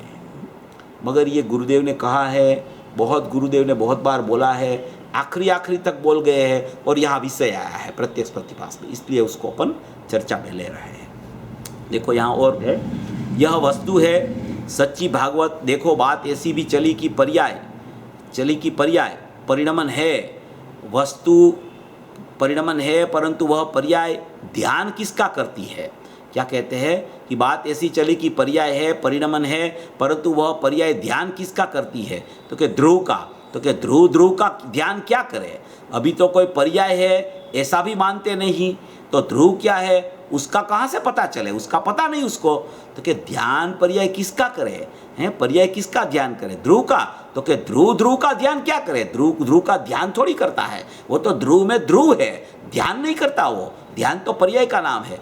अभी तो कोई पर्याय है ऐसा भी माने नहीं, ध्रुव क्या है उसका पता नहीं, उससे तो यह होता ही नहीं। पर्याय में अवस्था में ध्रुव प्रतिभासमय प्रत्यक्ष चीज वो है। पर्याय में अवस्था में वर्तमान दशा में प्रत्यक्ष प्रतिभासमय चीज है वो। ये पूरी ध्रुव सामान्य ध्रुव विशेष अखंड एक त्रिकाली द्रव्य है। वो पर्याय में माने कि वर्तमान पर्याय में, वो वर्तमान पर्याय में प्रत्यक्ष प्रतिभासमय वो चीज है। ऐसा ज्ञान में आया, वह चीज प्रत्यक्ष ही है, परंतु इस पर्याय में प्रत्यक्ष हुई तो क्या प्रत्यक्ष वस्तु ही है। प्रकाश नाम का गुण है, स्वसंवेदन प्रकाश। आहा, संतों की कला और रीति कथन पद्धति अलौकिक है। तो फिर प्रमुख ने प्रश्न किया कि ध्रुव में ध्रुव का भास हुआ ना? तो गुरुदेव ने कहा कि ध्रुव में ध्रुव का भास हुआ, उस प्रत्यक्ष में भास हुआ, तो ध्रुव में ध्रुव का भास है ऐसा माना। क्या कहा? श्रोता ने प्रश्न किया कि ध्रुव में ध्रुव का भास हुआ ना? तो पूज्य गुरुदेव श्री ने बोला कि ध्रुव में ध्रुव का भास हुआ। पहली बात तो ये बराबर है, उस प्रत्यक्ष में भास हुआ तो ध्रुव में ध्रुव का भास हुआ ऐसा उसने मान लिया। ध्रुव में ध्रुव का भास होता है ऐसा मान लिया। ध्रुव में ध्रुव का भास हुआ तो ऐसा ध्रुव में ध्रुव का भास होता है ऐसा मान लिया वर्तमान पर्याय में। समझ में आया? तो मुमुक्षु कहते हैं बराबर नहीं आया। तो क्या नहीं आया? थोड़ा कठिन तो है। गुरुदेव कहते हैं थोड़ा कठिन तो है, ये बात तो थोड़ी कठिन है। ये शिविर में चला है। ये जब शिविर में 2-2, 3-3 हजार लोग आते थे तब ये गुरुदेव ने ये विषय खोला है। ये क्यों खोला होगा गुरुदेव ने ये विषय? उसमें क्या जरूरत पड़ी उसको लेने की? ये क्यों लिया होगा? कोई नहीं समझेगा इसलिए बोल देता हूँ, ऐसा नहीं होता है। कोई न कोई तो निकलता है समझने वाला, और किसी का तो हित होने वाला है, तब ही ये माने कि दिव्य ध्वनिवत देशना पूज्य गुरुदेव श्री की कीर्ति है। ऐसी बात है। तो क्या पर्याय में ध्रुव का भास हुआ या ध्रुव में ध्रुव का भास हुआ? अभी प्रश्न उठाते हैं। प्रश्न उठाया श्रोता ने। श्रोता भी प्रश्न बहुत अच्छा करता है कि पर्याय में ध्रुव का भास हुआ या ध्रुव में ध्रुव का भास हुआ? तो गुरुदेव कहते हैं पर्याय में भास हुआ उसकी बात यहाँ नहीं है। ये वर्तमान पर्याय में भास होता है उसकी बात यहाँ नहीं है, ऐसा कहते हैं। प्रवचन नवनीत में 79 में ऐसा लिया कि ज्ञान की पर्याय में ये नायक भाव अखंड है, उसका प्रतिभास होता है। वो वहाँ अनुभव की चर्चा को प्रधानता करके वहाँ चर्चा की है। यहाँ ध्रुव की चर्चा को प्रधानता करके चर्चा चल रही है। यहाँ प्रतिभासमयी की चर्चा चल रही है। वहाँ ज्ञान की पर्याय में यह प्रतिभासमयी भगवान आत्मा है, उसका प्रतिभास कैसे होता था, उसकी चर्चा ली थी गुरुदेव ने। दोनों बात जो अपेक्षा से कही जावे, वो अपेक्षा से समझ में आवे तो एकदम बराबर क्लियर हो जाता है पिक्चर। देखो पूज्य गुरुदेव श्री ने कहा पर्याय में भास हुआ, उसकी यहाँ बात नहीं है। वस्तु प्रत्यक्ष भासमयी ध्रुव चीज ऐसी है, प्रत्यक्ष प्रतिभासमयी द्रव्य है, ऐसा लेना है ना। यह द्रव्य निजात्मा नीच परमात्मा द्रव्य के सब विशेषण चलते हैं। भगवान नीच परमात्मा देखो, परमात्मा द्रव्य नीच परमात्मा, त्रिकाल परम स्वरूप भगवान ध्रुव नित्यानंद नाथ, वह कैसा है तो कि प्रत्यक्ष प्रतिभासमयी है। प्रत्यक्ष प्रतिभासमयी माने ध्रुव सामान्य और ध्रुव विशेष दोनों मिलके एक अभेद अखंड सत्ता, ध्रुव सत्ता, उसको प्रत्यक्ष प्रतिभासमयी त्रिकाल ध्रुव दृष्टि का विषय बोला जाता है। प्रतिभास है वह बाहर में आता है न, ऐसा प्रश्न उठाया फिर कि प्रतिभास जो अंदर में है वह बाहर में आता है न, माने कि वह पर्याय में आता होगा न, जो प्रतिभास है वह बाहर में आता है न, ऐसा प्रश्न उठाया। देखो तो पूज्य गुरुदेव से जवाब देते हैं, बाहर में तो फिर रुक के फिर बोलते हैं, जैसे अपनी पर्याय में एक चीज प्रत्यक्ष होती है न, ऐसे ध्रुव में वह चीज प्रत्यक्ष ही है। अपनी पर्याय में जैसे ये चीज कि या बाहर की कोई चीज प्रत्यक्ष दिखती है, ऐसे ये ध्रुव में ध्रुव प्रत्यक्ष है, ध्रुव विशेष में ध्रुव सामान्य प्रत्यक्ष है। पर्याय में जैसे ये चीज प्रत्यक्ष दिखी, पर्याय में ये बाहर की चीज जैसे प्रत्यक्ष दिखती है, ऐसे ध्रुव में ध्रुव प्रत्यक्ष है, ऐसा कहते हैं। ऐसे ध्रुव में वह चीज प्रत्यक्ष ही है। ज्ञान प्रतिभासमयी त्रिकाल है, ज्ञान में दूसरी चीज प्रतिभासित होती है, प्रति पर भासती है। ज्ञान की पर्याय में तो यह ध्रुव है, वह प्रतिभासमयी त्रिकाल है, वह प्रतिभासमयी त्रिकाल है। क्या कहते हैं, ज्ञान की पर्याय में तो यह ध्रुव है, वह प्रतिभासमयी त्रिकाल है। ज्ञान की पर्याय में प्रतिभासमयी ध्रुव है, वो ध्रुव सामान्य ध्रुव विशेष है, वो तो त्रिकाल है। ज्ञान की पर्याय में उसका प्रतिभास होता है कि ज्ञान की पर्याय में तो यह ध्रुव है, वह प्रतिभासमयी त्रिकाल है। वह वस्तु सम्यक दृष्टि का विषय है। परम भाव में स्थित सम्यक दृष्टि, वह परम भाव ऐसा है, ऐसा जानता है। सम्यक दृष्टि का विषय है, उसका मतलब ऐसा नहीं है कि मिथ्या दृष्टि इसको समझ में नहीं ले सकता।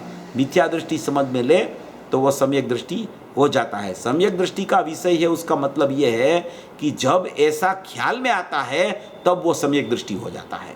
उसका अर्थ सम्यक दृष्टि का विषय है। सम्यक दृष्टि के लिए है ये, ऐसा नहीं कहना चाहते। ऐसा कहना, ऐसा भी कहा है गुरुदेव ने कि ये सम्यक दृष्टि के लिए ये होता है। सम्यक दृष्टि को यह पता चलता है कि ऐसा स्वरूप है, मगर सम्यक दृष्टि को कब पता चलता है, जब अनुभव होता है तब। तो अनुभव पहले क्या होता है सम्यक दृष्टि को कि इसका मालूम पड़ता है, तब वो सम्यक दृष्टि होता है। तो इसीलिए ये सम्यक दृष्टि के लिए तो है ही, मगर मिथ्या दृष्टि को भी पता चले तो वो सम्यक दृष्टि भी हो सकता है, क्योंकि अंदर की स्थिति का ही विचार चलता है। कहीं उपयोग बाहर नहीं जाता, उपयोग रहता है अंदर में, अंदर में, अंदर में, अंदर में, अंदर में, अंदर में। तो उपयोग बाहर जाता ही नहीं।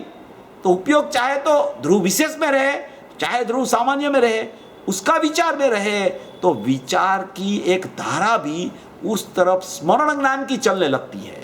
वो स्मरण ज्ञान की धारा जब उसकी विचारधारा अंदर में स्मरण ज्ञान में चलने लगती है, तो माने कि एक ध्रुव का ही चिंतन चलता रहता है, और कोई चिंतन ही नहीं आता फिर उसका विचार में, उसके ज्ञान में। इसलिए ये गुरुदेव बार बार ये पैराग्राफ बार बार ले रहे हैं, बार बार चर्चा कर रहे हैं। देखो फिर कहते हैं कि बाद में नीचे का पैराग्राफ है कि ये हमने तो ये कहते हैं कि तू पावर नहीं है, तू तो भगवान का भगवान है भाई, तुझे पता ये नहीं चले, ऐसा थोड़ी होता है, तुझे तो पता चल ही जाएगा। अनंत सिद्ध परमात्मा और संख्यात अरियन तीर्थंकर, वे तो तेरी एक ज्ञान की पर्याय में समा जाते हैं। तेरी एक ज्ञान की पर्याय की इतनी ताकत है कि अनंत सिद्ध परमात्मा संख्याता अरिहंत और तीर्थंकर वो भी तेरी एक ज्ञान की पर्याय में समा जाते हैं। ऐसी अनंत पर्याय का पिंड ध्रुव है, अनंत पर्याय का पिंड ध्रुव है, वह तेरे भगवान का भगवान तू है।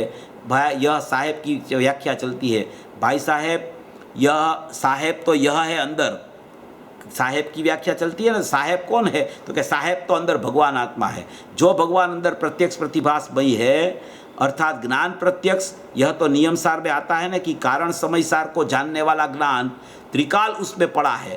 कारण समय सार त्रिकाली द्रव्य, उसको ध्रुव सामान्य, उसको जानने वाला ज्ञान जो ध्रुव विशेष है वो तो त्रिकाल उसमें पड़ा है। यह आता है या नहीं, तो श्रोता ने कहा कि वो त्रिकाल शक्ति रूप, वो यहाँ इसमें हिंदी में नहीं लिया है, गुजराती में है, त्रिकाल शक्ति रूप, ऐसा श्रोता ने प्रश्न उठाया। तो गुरुदेव ने जवाब दिया कि कारण समय सार जो है उसे जानने का ज्ञान भी उसमें त्रिकाल पड़ा है, वह कारण समय सार को जानता है। त्रिकाल ज्ञान अंदर में पड़ा है, वो कारण समय सार रूप ध्रुव सामान्य को जानता है। ऐसा गुरुदेव को यहाँ ये बात में कहना है। देखो इसमें तो बहुत सी बातें हैं। फिर कहा कि ऐसे ध्रुव में दो भेद पाड़ दिए हैं। ध्रुव में दो भेद कौन से पाड़ दिए? एक ध्रुव सामान्य और एक ध्रुव विशेष।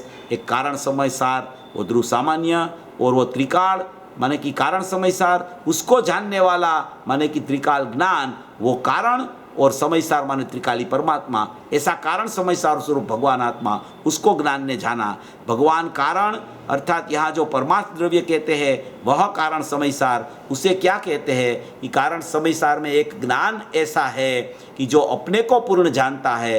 ध्रुव हो ज्ञान ऐसा है ध्रुव कि अपने को पूर्ण जानता है। नियम सार में भी कहा हो यह कुछ याद नहीं, फिर तो वो 11वीं 12वीं गाथा की चर्चा पूज्य गुरुदेव श्री को याद नहीं था, मगर वो बात उसने गुरुदेव ने ही खुद ने वो बुक निकाल के बता दिया कि 11वीं 12वीं गाथा में ये स्वरूप प्रत्यक्ष ज्ञान की चर्चा आई है। तो ये क्या है कि ये पूरा अंदर का स्वभाव की यहाँ चर्चा चल रही है।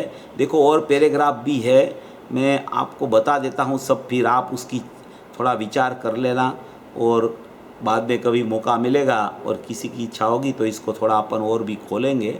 बाकी ये बहुत अच्छा प्रकरण है, बहुत समझने लायक प्रकरण है, बहुत सोचने लायक प्रकरण है कि अंदर में मेरा स्वभाव क्या है वही सचमुच में मेरे को पता नहीं। अभी ये कारण सूत्र पर्याय लिखने की ज़रूरत क्या पड़ी? आचार्य भगवान को, कुंद आचार्य को और पद्म प्रबलधारी देव को ये कारण सूत्र पर्याय लिखने की ज़रूरत क्या पड़ी? अकेला त्रिकाली द्रव्य ही कह देते तो फर्क क्या पड़ जाता, उसमें क्या फर्क पड़ जाता है? अकाली अकेला ध्रुव द्रव्य त्रिकाल है, हो ठेर ठेर वही बात आई है। समय सार में भी वही बात आई, प्रवचन सार में भी आई। 200 गाथा में लिखा ज्ञायक तो ज्ञायक ही है, ऐसा 200 गाथा प्रवचन सार में लिख दिया। समय सार में ठेर ठेर 6वीं गाथा में ज्ञायक लिखा, 11वीं गाथा में भूतार्थ लिखा, भूतार्थ स्वभाव लिख दिया और परिणामी तत्व बताया।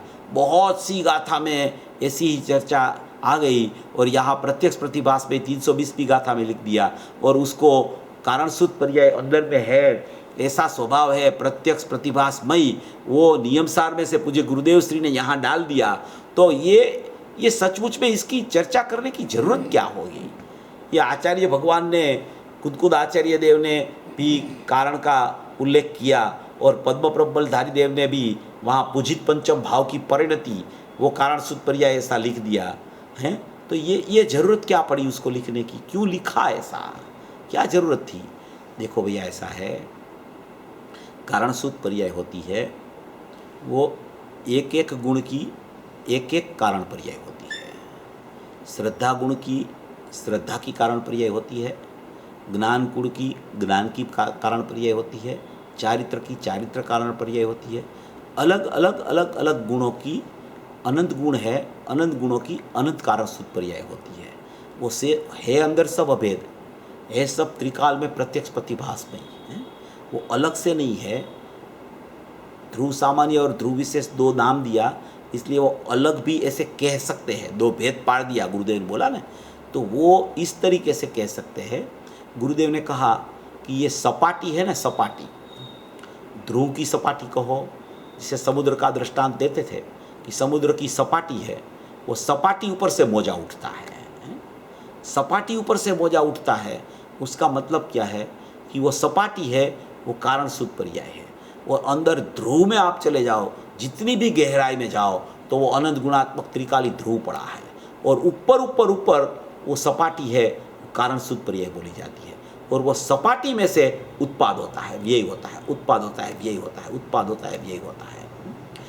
तो ये उत्पाद जो हुआ, कार्य परिणाम में आया, जो भी कार्य आया, उसका कारण ये सपाटी में पड़ा है। उसका कारण कहाँ पड़ा है? ये सपाटी में पड़ा है। अंदर जो ध्रुव परमात्मा है उसमें कोई कारणपना नहीं है, वो तो अकेला ध्रुव सामान्य है, और ध्रुव विशेष में सब कारणपना पड़ा है। वो कारण शुद्ध पर्याय बनती है जब वो वर्तमान पर्याय अभेद का लक्ष्य करती है, अहम करती है, ज्ञान में ज्ञेय बनाती है। तब क्या होता है कि जो गुण की जो कारण शुद्ध पर्याय है, वो गुण की वो कारण शुद्ध पर्याय, वो गुण के कार्य में वो कारण पड़ती है। वो कारण पड़ती है, वहाँ कार्य आता है। ये कार्य यहाँ अहम करता है तो ये कारण का अहम होता है, और वहाँ कार्य आता है।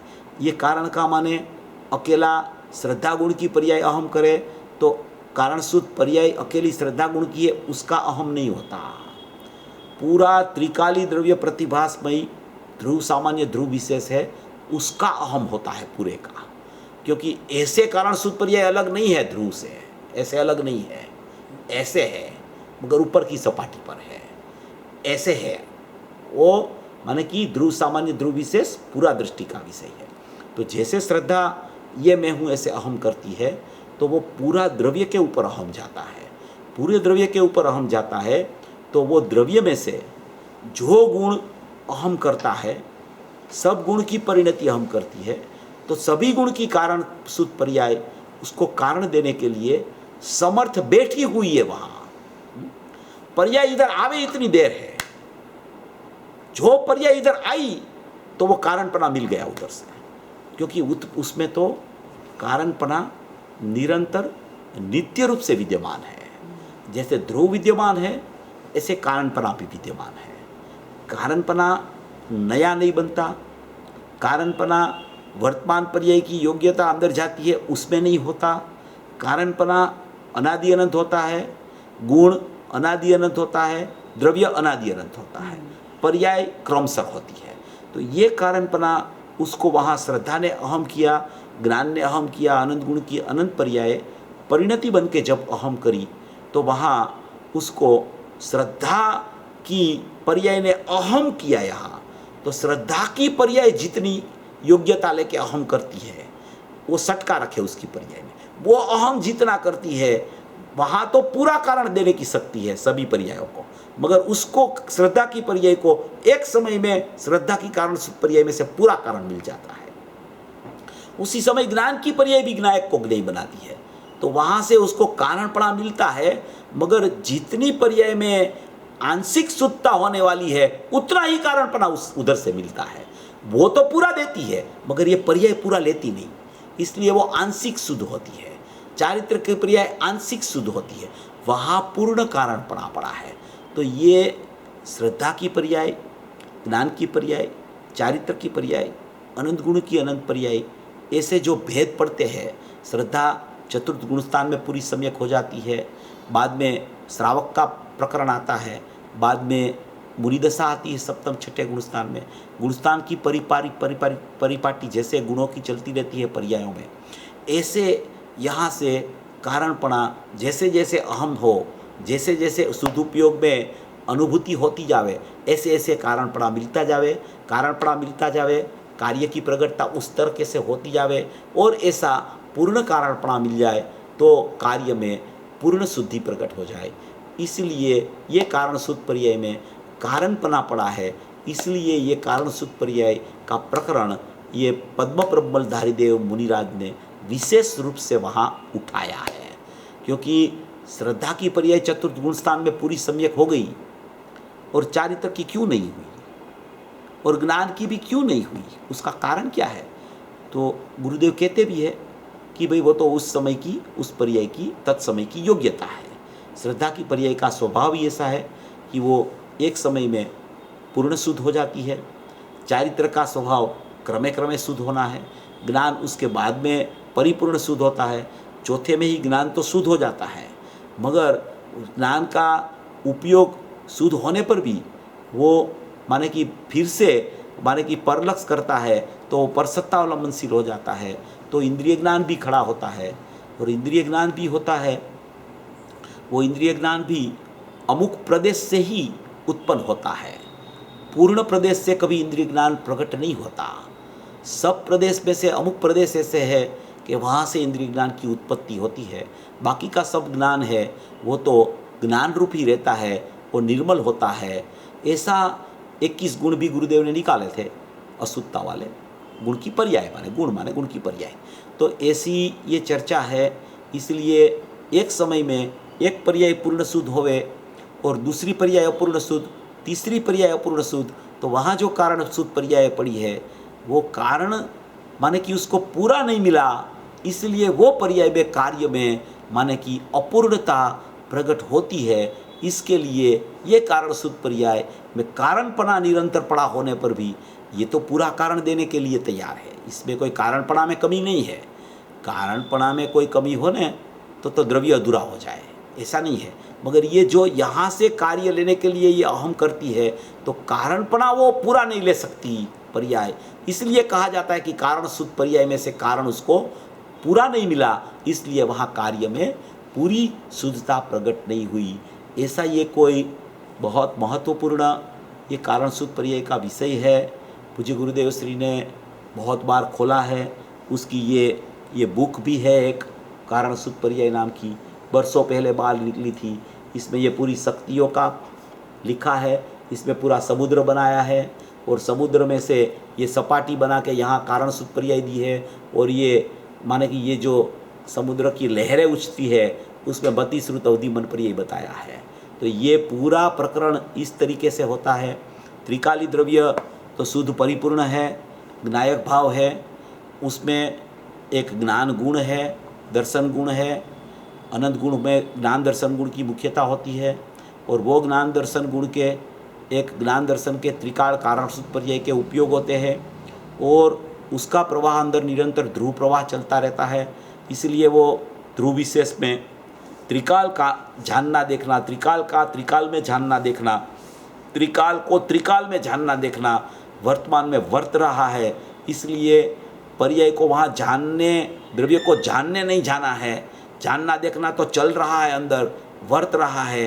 पर्याय को ऐसा जानना है कि मेरा स्वरूप में मेरा स्वरूप का जानना चल रहा है, ऐसा मेरा स्वभाव है, ऐसा पर्याय जानती है, वो पर्याय सम्यक हो जाती है। पर्याय में रह के ध्रुव का ऐसी समझ करके सम्यक होती है, उसको यहाँ जानने की जरूरत नहीं पड़ती, माने कि वो स्वतंत्र शुद्ध होती है। ऐसा ये पूरा ये प्रकरण है। माने कि त्रिकाली ध्रुव, उसके गुण में अनंत गुण में एक ज्ञान और दर्शन गुण त्रिकाल, उसमें त्रिकाल ज्ञान दर्शन का त्रिकाल उपयोग और उसका नित्य ध्रुव प्रवाह। वो नित्य ध्रुव प्रवाह में से एक वर्तमान सामान्य उपयोग निकलता है।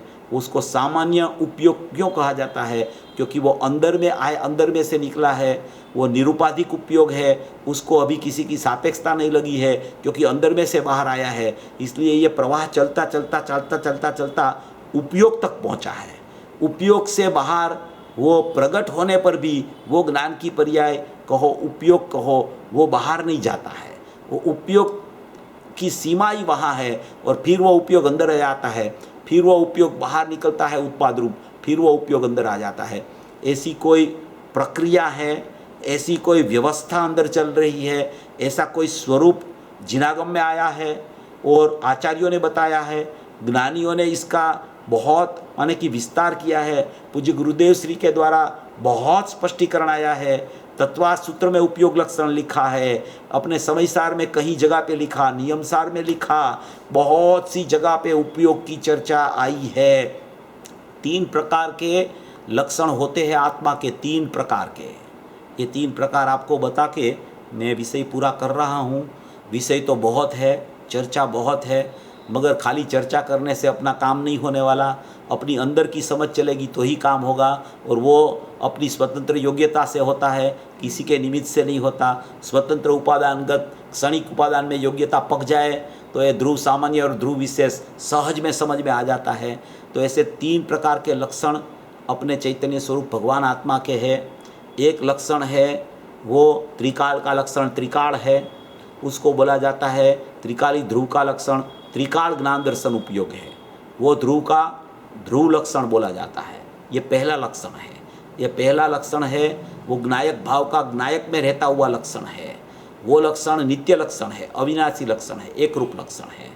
उसमें से निकलने वाला जो उपयोग में से उपयोग निकलता है बाहर, वो सामान्य उपयोग कहा जाता है। वो सामान्य उपयोग में कोई मति श्रुत अवधि मन पर्याय केवल ऐसी कोई पर्याय नहीं है। उपयोग तो उपयोग ही रहता है, उपयोग का परिणमन को पर्याय कहा जाता है, मगर वो उपयोग है उसी समय वो परिणमन होता है, इसलिए उसको उपयोग कहो कि पर्याय कहो उसमें कोई फर्क नहीं पड़ता। इसलिए ये उपयोग अंदर से बाहर आता है, उसको ज्ञान पर्याय कहा जाए, उपयोग कहा जाए।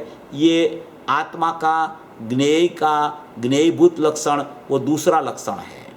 ये एक ध्येयभूत लक्षण त्रिकाल है, वो ध्येयभूत लक्षण कहो, त्रिकाल ज्ञान दर्शन लक्षण कहो, परम पारिणामिक भाव लक्षण, निरपेक्ष कहो, जो भी कहो, वो ध्रुव में ध्रुव का लक्षण त्रिकाल ज्ञान दर्शन उपयोग है। दूसरा लक्षण है वो उसका ज्ञेयभूत लक्षण है। वो ज्ञेयभूत लक्षण है, उसको ज्ञेयभूत क्यों कहा? क्योंकि वो पर्याय में अनुभूति स्वरूप भगवान आत्मा जानने में आ रहा है, इसलिए उसको ज्ञेयभूत लक्षण कहा जाता है।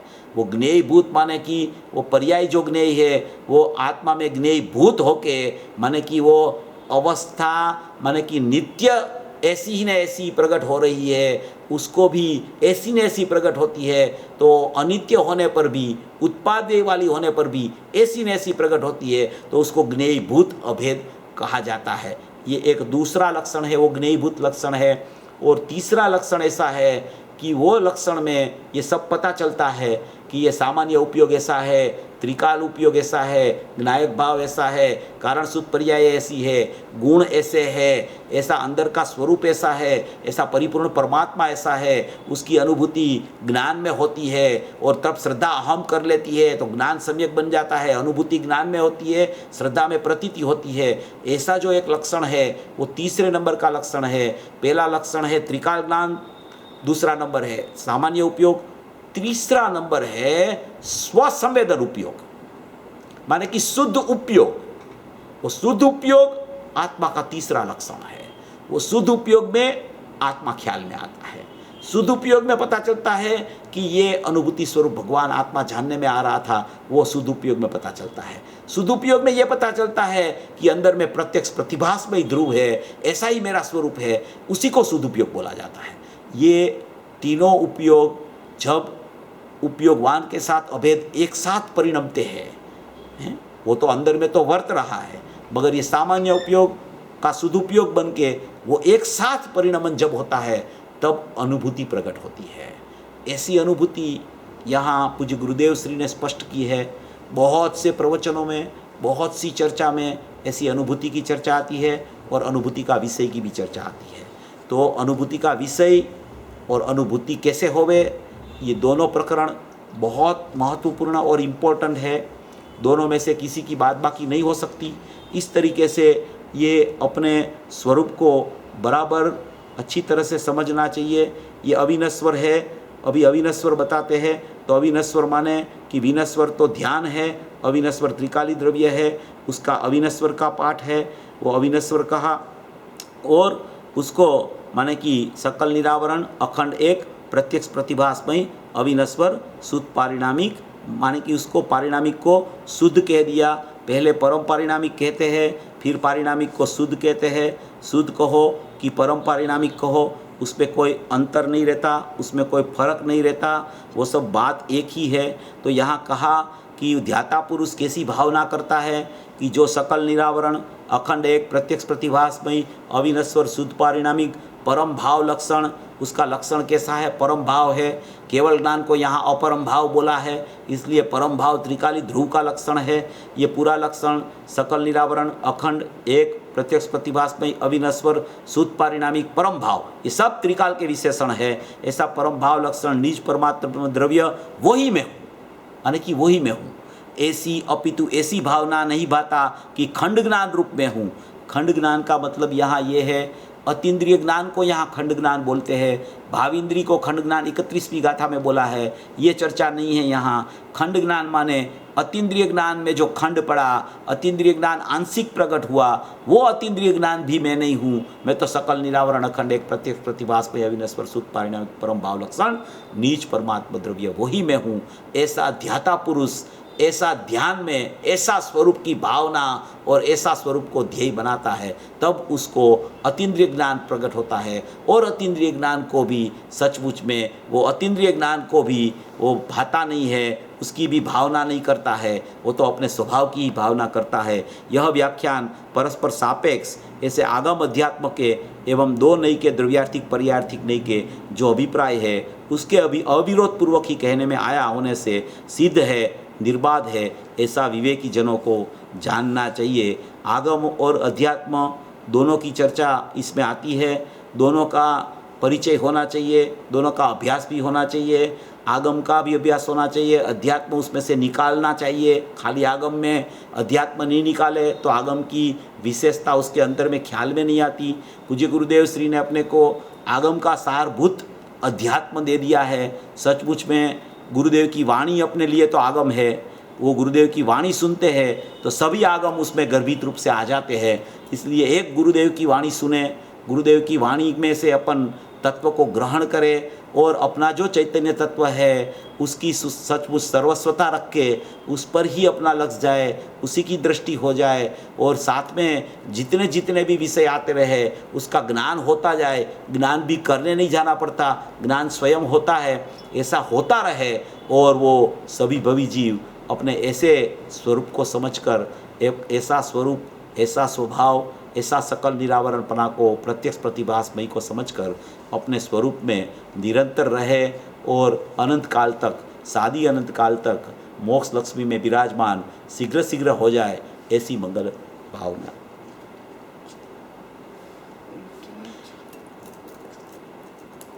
एक અમારે ખાસ વાત કહેવાની છે, જરા હું કહી દઉં છું, પછી આપણે પ્રશ્નોત્તરી ચાલુ કરશું। जो ये अपना जो 12 दिन का जो भी कार्यक्रम चला है, ये जो लोगों ने ऑर्गेनाइज़ किया है और लालचंद भाई का प्रवचन भी जिन लोगों ने लिखा है, PDF बनाई है जिन लोगों ने लिखा है, बहुत से 40-41 लोग ये काम कर रहे हैं। उन लोगों ने बहुत स्पीडी में 15 दिन में ही ये कार्य करके ये अपने को कार्य दे दिया। वो टीम है पूरी, कोई लिखता है, कोई चेक करता है, कोई सबटाइटल बनाता है, कोई वहाँ रख देता है, कोई उसको वितरण करता है। माने कि पूरी टीम का ये कार्य है। सब लोगों का मैं एकदम भाव से आभार व्यक्त करता हूँ कि ऐसा कार्य निरंतर वो लोग करते रहे और ये पूज्य भाई श्री की वाणी भी ये जल्दी जल्दी सबके पास ये सबटाइटल वाली आ जाए। और ये जो शिविर का आयोजन जो लोगों ने किया और इतनी बहुत पूर्ण सफलता के साथ ये 12 दिन का अपना प्रोग्राम चला, उसके लिए मैं सभी लोगों को अभिनंदन देता हूँ। और मैं और प्रकाश भाई की तरफ से, दोनों की तरफ से उन लोगों को ऐसा अभिनंदन देता हूँ कि दूसरी बार भी ऐसी कोई शिविर चले तो ऐसा ही कार्य की ज़रूरत पड़े तो पूरा सहयोग देवे, ऐसी भावना के साथ ये पूर्ण कर। अभी प्रश्न किसी को है तो पूछ सकते हैं जरूर। प्रश्न जिनको है तो अपना रेज हैंड कर सकते हैं।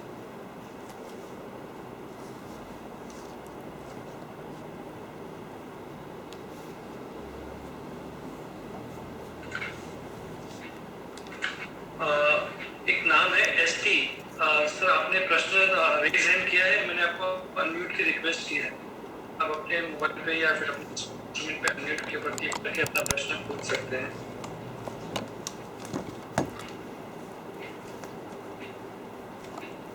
हम अगले प्रश्न की तरफ जाएंगे। रविंद्र जी, आपको अनम्यूट करने की रिक्वेस्ट दी गई है, आप पूछ सकते हैं। ये जो हमने श्रद्धा गुण के बारे में बात करी और उसमें जो भेद बताए सम्यक दर्शन के, आज तो उसमें एक शंका आ गया था कि जैसे श्रद्धा तो हमेशा से एक सच्ची हो जाती है, आज तो अगर ये प्रश्न आपको उचित लगे तो इसके बारे में थोड़ा बता दीजिए। मुझे थोड़ा इसके बारे में जानना था कि सम्यक दर्शन तो एक हमेशा ये मानते हैं कि चौथे गुणस्थान से ही पूरा श्रद्धा हो जाती है, सच्ची श्रद्धा। एकदम बराबर, सही बात है, सही बात है। तो जब ये आपने एक 3 भेद बताए थे उसके सम्यक दर्शन के, हाँ बराबर है, आपकी बात सही और है। आज भी ये बात आई कि श्रद्धा तो पूरी आती है और ज्ञान में और उसमें आंशिक आता है चारित्र में। एकदम सही बात है। देखो श्रद्धा का प्रकरण ऐसा है भैया कि श्रद्धा में तो मैं तो बोल मेरा ये प्रश्न था कि वो जो डिफरेंस जो बताते हैं श्रद्धा में, हाँ जी, हाँ जी। मतलब सम्यक दर्शन के जो 3 भेद बताए उसका थोड़ा सा खुलासा अगर आप चाहें तो बता नहीं दीजिए। नहीं नहीं, कर देते हैं ना, जरूर कर देते हैं, उसमें कौन सी बड़ी बात है। देखो ये 3 भेद जो यहाँ जयसेनाचार्य की टीका में भी आए, गुरुदेव ने भी किए और मैंने भी बताया, औपसमिक, सौपसमिक और क्षायिक श्रद्धा के 3 प्रकार होते हैं। वो क्यों 3 प्रकार होते हैं? श्रद्धा तो एक ही समय में 100% सम्यक हो गई, तो उसमें 3 प्रकार क्यों पाढ़ने के लिए ज़रूरत पड़ी? देखो सबसे पहले औपसमिक श्रद्धा होती है। वो औपसमिक श्रद्धा का सम्यक दर्शन तो होने के तुरंत ही वो श्रद्धा चली जाती है, पहले में पहले। औपसमिक सम्यक दर्शन का काल बहुत अल्प होता है, इसलिए औपसमिक सम्यक दर्शन अनादि मिथ्या दृष्टि को होता है, और अनादि मिथ्या दृष्टि को जब औपसमिक सम्यक दर्शन होवे तो औपसमिक सम्यक दर्शन तो चला जाता है, वो कायम टिकने वाला सम्यक दर्शन औपसमिक सम्यक दर्शन नहीं है। दूसरा सयोपसम सम्यक दर्शन। सयोपसम सम्यक दर्शन 66 सागर तक टिक सकता है, मगर सयोपसम सम्यक दर्शन बाद में औपसमिक के बाद जो होता है वो क्षयोपसम होता है। वो क्षयोपसम सम्यक दर्शन भी ऐसा है कि क्षयोपसम सम्यक दर्शन में वो चलमल अवगाट नाम का दोष आता है। वो दोष आता है इसलिए क्या होता है कि वहाँ सम्यक दर्शन के काल में ही दर्शनों के 3 टुकड़े हो जाते हैं वहाँ बार में, प्रकृति में। और जब तक साइक सम्यक दर्शन नहीं होता तब तक सम्यक दर्शन 100% पूर्ण सचमुच में नहीं कहा जाता, क्योंकि साइक सम्यक दर्शन कभी गिरता नहीं है। साइक सम्यक दर्शन जब होता है तब से वो निरंतर रहता है, कभी वो गिरता नहीं है। और साइक सम्यक दर्शन अपने माने कि चतुर्थ काल में होता है, केवली सुत केवली के समक्ष ही होता है। इसलिए श्रद्धा गुण की पर्याय 100% सम्यक हो गई उसको, उसमें ये बात है कि क्षयोपसम सम्यक दर्शन भी हो तो वो भी क्षयोपसम सम्यक दर्शन भी जा सकता है, जाता नहीं। यहाँ जो पंचम काल में होता है ना, उसका तो बहुत ऐसा होता है कि पंचम काल में जो जीव सम्यक दृष्टि हुआ वो तो इतने पुरुषार्थ से होता है, इतनी माने कि उसकी लगन से होता है कि वो जाने वाला नहीं। गुरुदेव ने बोला कि भाई, पूज्य बेंसरी ने निकाला एक बात कि भाई एक जोड़निक साइक की बात निकाली उसने कि भाई हमारा सम्यक दर्शन तो जोड़निक साइक रूप है, गुरुदेव का भी जोड़निक साइक जैसा है कि क्षयोपसम हुआ फिर गिरने वाला नहीं है, वो क्षायिक होगा न होगा न होगा। वो क्षायिक क्यों नहीं होता है यहाँ? क्योंकि क्षायिक होने की पहले में पहले तो अपनी माने कि योग्यता नहीं है यहाँ पे, पहले में पहली बात ये है। और दूसरा निमित्त से कथन जो आता है वो तो यहाँ तीर्थंकर की हाजिरी नहीं है, इसलिए क्षायिक नहीं होता है, चतुर्थ काल में होता है। पर सबसे पहले में पहली बात यह है कि तत्समय की अपनी पर्यायगत योग्यता नहीं है, इसलिए क्षायिक नहीं होता है। इसलिए औपसमिक होता है वो चला जाता है, फिर क्षयोपसमिक होता है, क्षायिक क्षयोपसमिक वो चलता रहता है, फिर वो जीव माने कि समझ लो कि तीर्थंकर की देशना उसको सुनने मिल गई तो क्षयोपसम में से क्षायिक हो जाता है। वो क्षायिक होता है, फिर वो सम्यक दर्शन कभी गिरता नहीं है। इसलिए क्षायिक संकित जो काल में जिसको होता है वो निरंतर रहता है। मगर क्षयोपसम सम्यक दर्शन की भी मुख्यता अपन ऐसी क्यों करते हैं? क्योंकि ये यहाँ जो पंचम काल में जो जीव को सम्यक दर्शन होता है वो अभी गिरने वाला नहीं है। पूज्य गुरुदेव श्री ने समय सार की 38वीं गाथा, उसमें वो बात आई है निरंतर रहने वाला है वो, और माने कि वो बात आई ना, अप्रतिहत धारा से चलेगा सम्यक दर्शन, ऐसी बात 38वीं गाथा समय सार में आई अप्रतिहत धारा माने कि खलेल के बिना, और 92 गाथा प्रवचन सार की आई है, उसमें लिखा है कि अभी एक बार सम्यक दर्शन हुआ फिर से मोह का अंकुर फूटने वाला नहीं है। तो वो दोनों बात को गुरुदेव आधार रख के दे के बोलते हैं कि एक सयोपसम तो माने कि साइक होने वाला ही है। इस तरीके से पूज्य गुरुदेव श्री ने और बेन श्री ने, और पूज्य बेन श्री के ज्ञान में ऐसा आया कि एक जोड़निक साइक नाम का भी एक आता है। वो जोड़निक साइक किसको बोलते हैं कि क्षयोपसम साइक को जोड़ने वाला है, जो क्षयोपसम ज्ञान उसको जोड़निक साइक बोला जाता है। तो ऐसी भी एक चर्चा है। इसलिए 3 प्रकार जरूर है, औपसमिक जाता है और क्षयोपसम आता है। क्षयोपसम होता है तब तीर्थंकर की हाजिरी नहीं तो वो क्षयोपसम ही होता है, बाद में वहाँ जाता है तो साइक हो जाता है। वो इसलिए श्रद्धा का 100% बोलने का कारण ये है कि वो अभी एक बार भी संकित जिसको हो जाता है ना, उसका असंख्य माने कि असंख्य समय में मोक्ष हो जाता है, इसलिए उसको श्रद्धा हो गई ऐसा कहा जाता है। इस तरीके से ये विचार में लेना आप थोड़ा। तो साइक के बिना मोक्ष नहीं होता है? हाँ, नहीं, साइक समकिति जो होता है उसका समकित गिरता नहीं है, मगर वो आगे जाके मुनिदशा आ जाती है तो क्षयोपसम वाला भी साइक में कन्वर्ट हो सकता है। साइक के बिना मोक्ष तो होता ही नहीं, साइक सम्यक दर्शन तो होता ही है नियम से केवली भगवान को, वो तभी मोक्ष होता है। बिना तीर्थंकर के निमित्त के फिर मोक्ष नहीं हो सकता है। बिना तीर्थंकर का निमित्त का नहीं अपने को विचार करना, अपनी योग्यता देखना। हाँ, सही बात, ऐसा ठीक।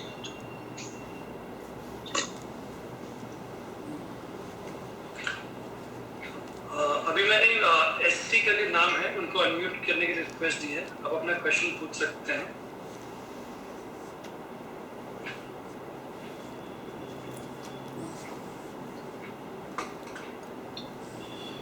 हाँ जी, જય જીનેન્દ્ર ચેતનભાઈ, પ્રવચનો 12 દિવસ ખરેખર બહુ અદ્ભુત રહ્યા, એનો સવાલ જ નથી. આમ શ્યોર કે બધા એવું જ ફીલ કરે છે. અને આજનું ગુરુદેવનું પ્રવચન તમારું અને લાલચંદભાઈના પ્રવચનોનો જો મેળ કરીએ તો શું કહે, પરાકાષ્ઠા જ હતી. બધી વસ્તુઓની આજે પરાકાષ્ઠા હતી. અને તમે જે ધ્યેયભૂત અને આપણો પ્રત્યક્ષ પ્રતિભાસમય પર જે બી વર્ણન કર્યું છે એ સો થોડું હિન્દીમાં બોલીશ હવે, પણ आपने जो समझाया स्वभाव और स्वरूप, उसकी जो डेफिनेशन बताई वो भी जब श्रीमद जी कहते हैं कि पहचान की तेरा स्वरूप क्या है, तो पता ही नहीं चलता था कि स्वरूप किसे कहे. तो आपने वो भी बात बताई, वो भी बहुत बहुत अच्छी थी. और ये आज जो प्रकरण चला ध्रुव और उसकी कारण शुद्ध पर्याय, तो वो दोनों मिलके कंप्लीट पदार्थ वस्तु हो गई. जब हम बोलते हैं कि पदार्थ इस वस्तु द्रव्य गुण पर्याय सहित का है, तो वो भले वो पर्याय एक्सटर्नल पर्याय नहीं है, बट अंदर की पर्याय की तो बात है ही, तो वो पूरा हो गया. तो अब ये जो ध्रुव विशेष को अगर हम नहीं समझे तो ये द्रव्य पर लक्ष्य ही नहीं जाएगा. और दूसरी बात तो ये जो आपने समझाया, तो वो मोर की जो बात आती है ना, कि वो जब आईने में मोर का प्रतिबिंब होता है, हाँ, तो वहाँ एक मोर है, अंदर दूसरा मोर है. तो इसी तरह आज ये ध्रुव की जो बात है प्रत्यक्ष प्रतिभास में है, जो उपयोग अंदर का उपयोग एक है और हमारा बाहर का उपयोग जो है उसमें ये प्रत्यक्ष प्रतिभास में जना जाता है. तो वो जो प्रकाश शक्ति है वो अपने को जनाती है. जैसे ज्ञान गुण है तो अपने को जानने में आता है, तो वैसे ही लेना है. ये जो निर्मल पर्याय की जब बात करते हैं तो ध्रुव विशेष की बात है, और जो निर्मल पर्याय आती है और अपना जो उपयोग है ज्ञान जानना, और हम उसमें जो अभी कर रहे थे स्व पर का प्रतिभास, प्रत्यक्ष प्रतिभास में जो ध्रुव है और यहाँ स्व पर का प्रतिभास होता है, तो ये स्व मतलब जो ध्रुव है वही प्रतिभास हो गया जो जानने में आ रहा है. बराबर? हाँ, वो बराबर है, एकदम बराबर है. स्वपर का प्रतिभास की चर्चा जब आवे तब वो ज्ञान की पर्याय से चर्चा होती है. ज्ञान की पर्याय में स्व माने ज्ञायक और पर माने कि रागादि भाव. वो रागादि भाव का भी प्रतिभास होता है और स्वज्ञायक का भी प्रतिभास होता है. वो प्रतिभास होता है वो एक स्वज्ञेय की तरफ से है एक पर ज्ञेय की तरफ से प्रतिभास है, यहाँ ज्ञान की पर्याय है। अब ये ज्ञान की पर्याय में ये स्व का और पर का प्रतिभास होता है, तो यहाँ स्वपर प्रकाशक पर्याय होती है, उसमें परिणमन जैसा होता है ऐसा ही वहाँ जानना ये स्व और पर का हो जाता है। और ये स्व का प्रतिभास हुआ तो ये स्व पर स्व का प्रतिभास हुआ तो स्व में ध्रुव सामान्य और ध्रुव विशेष अखंड रूप से है, उसका पूरा प्रतिभास आता है। और पर में आप जो भी ले लो, रागादि भाव ले लो या तो बाह्य का भी कोई पदार्थ ले तो वो प्रतिभास लेना है। तो एक ज्ञान की पर्याय में ये सब प्रक्रिया चलती है, ये ऐसी बात है इसमें। बट अंदर जो ध्रुव की हम बात कर रहे हैं, हाँ, जो प्रतिभास में हो रहा है अपने कारण शुद्ध पर्याय, हाँ, तो कारण शुद्ध पर्याय बिकॉज निर्मल है इसलिए उसका प्रतिभास पूरे ध्रुव का उसमें हो रहा है। नहीं, वहाँ प्रतिभास का अर्थ, ये प्रतिभास का अर्थ पर ज्ञान की पर्याय में जो प्रतिभास की बात कर रहे हैं वो प्रतिभास की चर्चा वहाँ प्रतिभासमयी में नहीं है। वहाँ कारण शुद्ध पर्याय में प्रतिभास का अर्थ ऐसा है कि उसमें वो ध्रुव विशेष में ध्रुव सामान्य का ज्ञान निरंतर वर्त रहा है, वो ज्ञान को प्रतिभास बोला है। ज्ञान का अर्थ प्रतिभास बोला जाता है।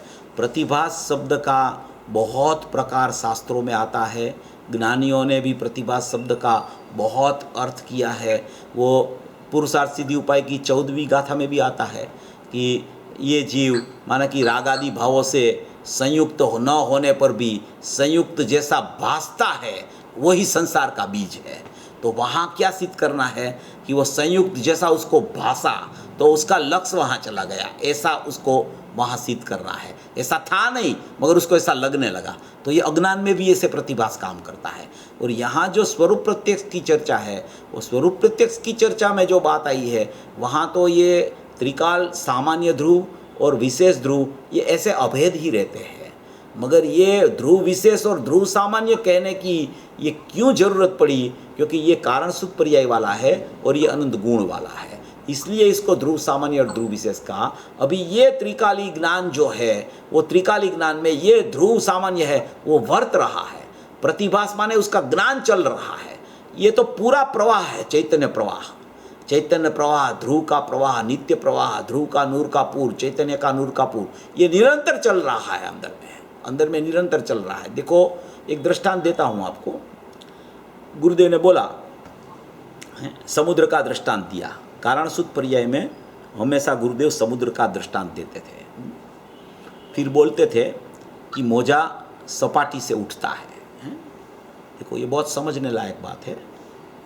जब उठता है तब तो सपाटी से ही उठता है, समझ लो, मगर वो मोजा है उसका डगमाड़ कहाँ से चला है अंदर में से, ये सोचो कितनी गहराई से वो मोजा का अंदर से डगमाड़ चलता है ऊपर, कितनी गहराई में से चलता है। जैसे अर्थक्वेक आने वाला हो ना, तो बहुत से लोग कह देते हैं कि 4 दिन बाद 6 घंटे बाद अर्थक्वेक आने वाला है। उनको पता कैसे चलता होगा? ये डगमाड़ अंदर से चला है।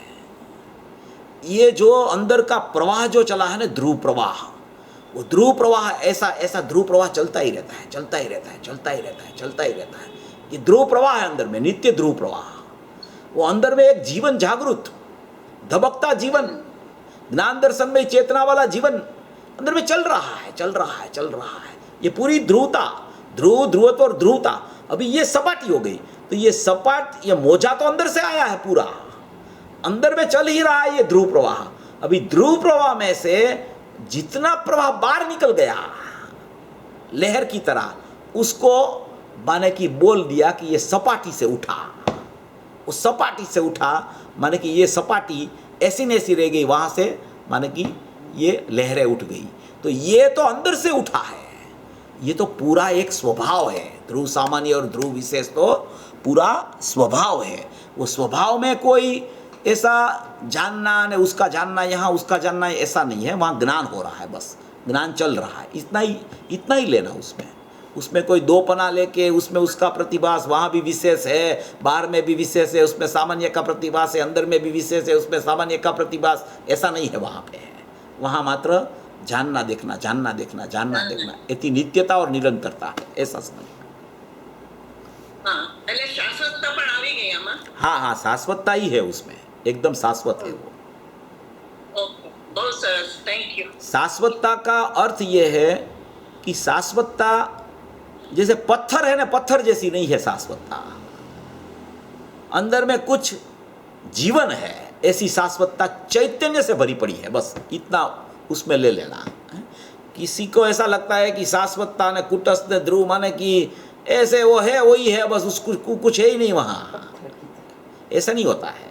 अंदर में चैतन्य रस है, अंदर में ज्ञान दर्शन में जीवन है, अंदर में जानना देखना निरंतर वर्त रहा है।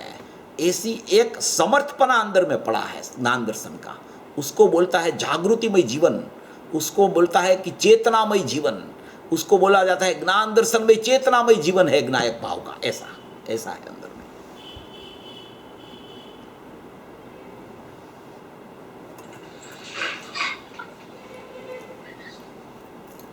राजेश भाई, आप अपना प्रश्न पूछ सकते हैं.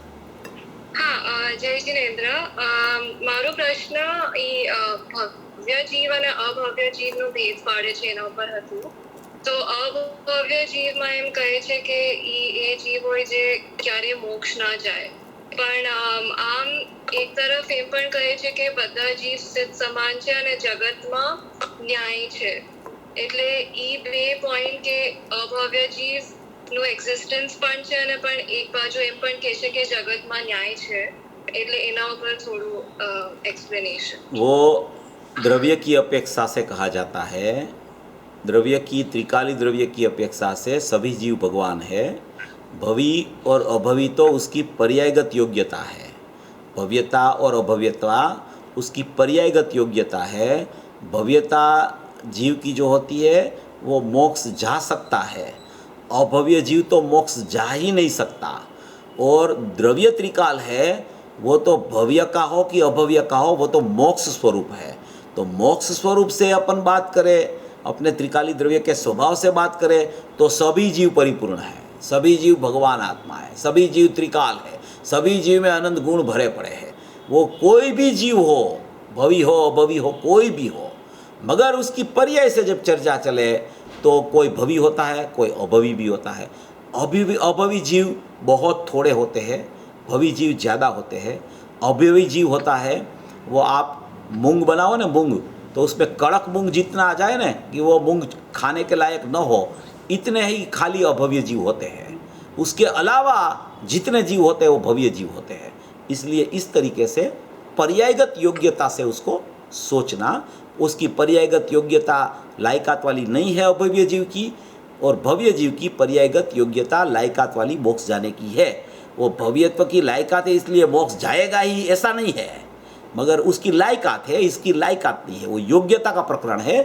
ध्रुव का प्रकरण स्वभाव का देखो तो सभी जीव परिपूर्ण है, वो द्रव्य की अपेक्षा से है, ये पर्याय की अपेक्षा से है। दोनों अपेक्षा को अपने ज्ञान में बराबर ले लेना। बाकी ऐसा ही समझ लो कि भगवान ही है, सब द्रव्य ही है, तो उसमें भव्य अभव्य का भेद नहीं पाड़ना उसको। सब भगवान है, उसमें कोई फर्क नहीं है। सब जीवों में द्रव्य की अपेक्षा से देखो तो सब जीव भगवान है। नित्य निगोद में पड़े हैं कि अभवी है कि बाहर निकलने वाले नहीं है, सब भगवान आत्मा है, सब भगवान आत्मा है, सब भगवान आत्मा है। ऐसा तो वो पर्याय की लायकात में भी वैसे होने का उसका कोई कारण है?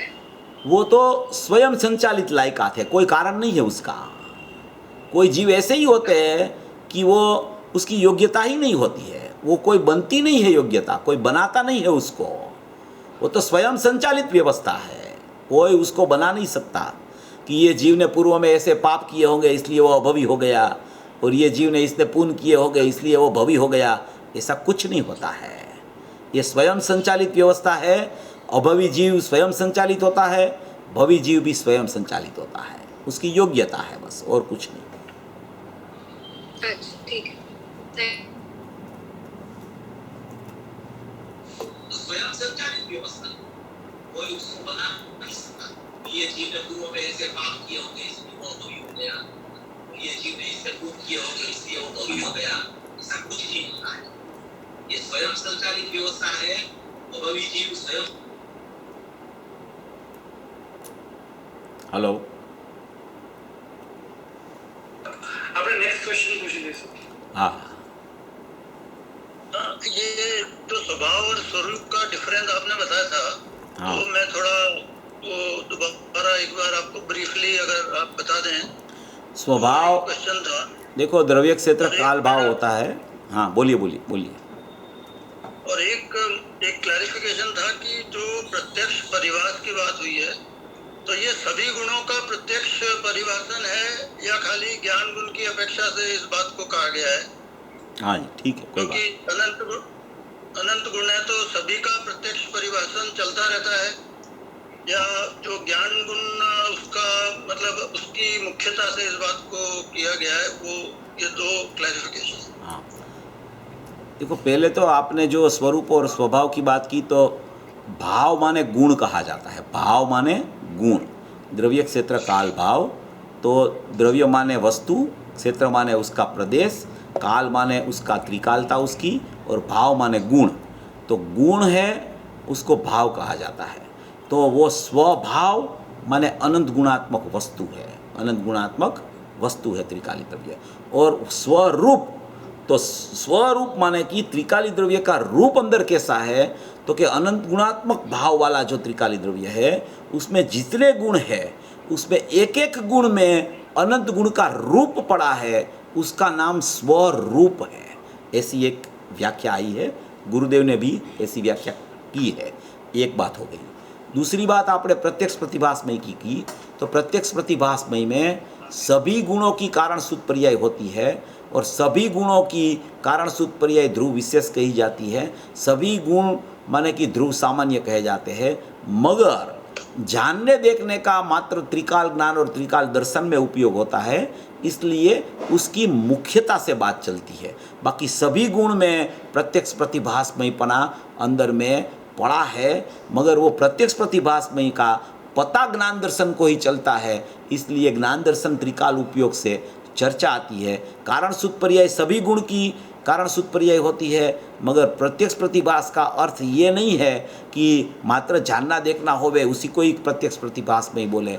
वो तो उस मय वस्तु पूरी है, उसका नाम प्रत्यक्ष प्रतिभास में ही है। ध्रुव सामान्य और ध्रुव विशेष उसको प्रत्यक्ष प्रतिभास में ही बोला जाता है। और अपन ज्ञान दर्शन से चर्चा करें तो वो पूरा ध्रुव सामान्य है, उसका ज्ञान यहाँ ध्रुव विशेष में होता है, तो उसको यहाँ प्रत्यक्ष प्रतिभास में ज्ञान दर्शन की अपेक्षा से इस तरीके लेना चाहिए, ऐसी इसमें चर्चा है। वो कारण सूत्र पर्याय की बुक आप पढ़ लेना, उसमें सब आया है, ये उसमें बहुत प्रकरण है। और कारण कार्य नियम उसमें ये पहला भाग है, कारण कार्य नियम भाग पहला, उसमें वो नेट में है, आत्मधर्म.com में भी है, वितरागवाणी में भी है। उसमें से आप लेके ये तीसरी गाथा, वो तीसरी गाथा शुद्ध ज्ञान चेतना वाली, सातवीं गाथा कारण परमात्मा, नौवीं गाथा माने कि कारण शुद्ध जीव वाली, 10वीं चैतन्य निवेदाय उपयोग, 11वीं 12वीं स्वरूप प्रत्यक्ष ज्ञान, 13वीं कारण दृष्टि, 15वीं पूजित पंचम भाव की परिणति कारण सूत्र पर्याय।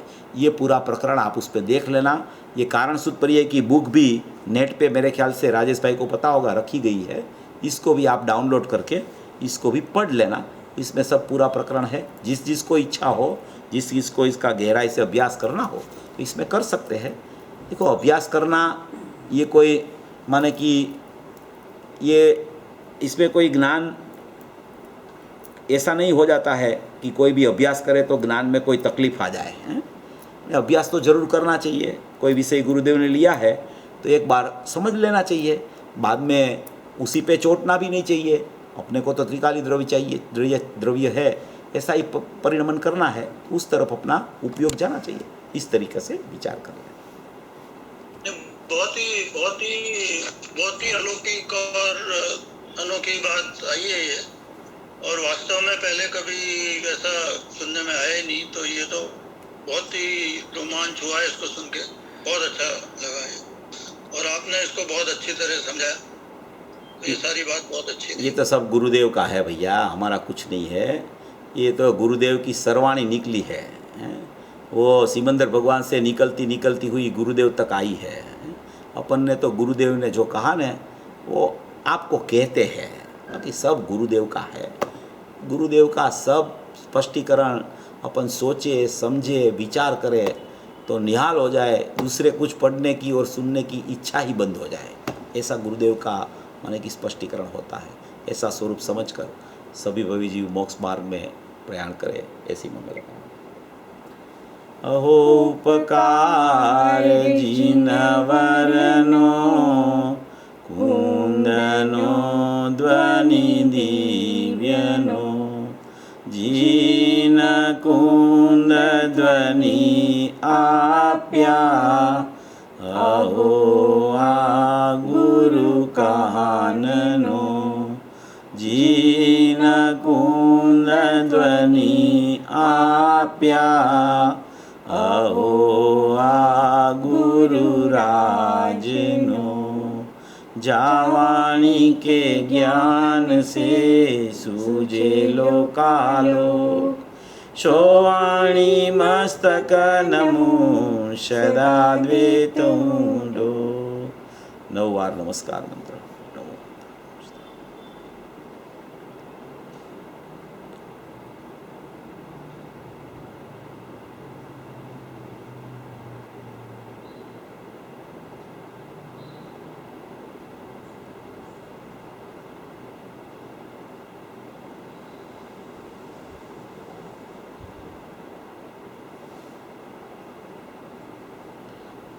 बोलो महाविद्य क्षेत्रे विराजमान साक्षात दिव्य ध्वनिदाता श्री सिमंदर भगवान नो जय हो। कड़िकार सर्वज्ञ एवा श्री कुंद कुंद आचार्य देवनो जय हो। हालता चालता सी देवा श्री अमृतचंद्र आचार्य देवनो जय हो। मंगलमयी जिनवाणी मातनो जय हो। परम कृपाळु अनंत अनंत अनंत उपकारी श्री सद्गुरु देवनो जय हो। निज शुद्ध आत्मदेवनो जय हो।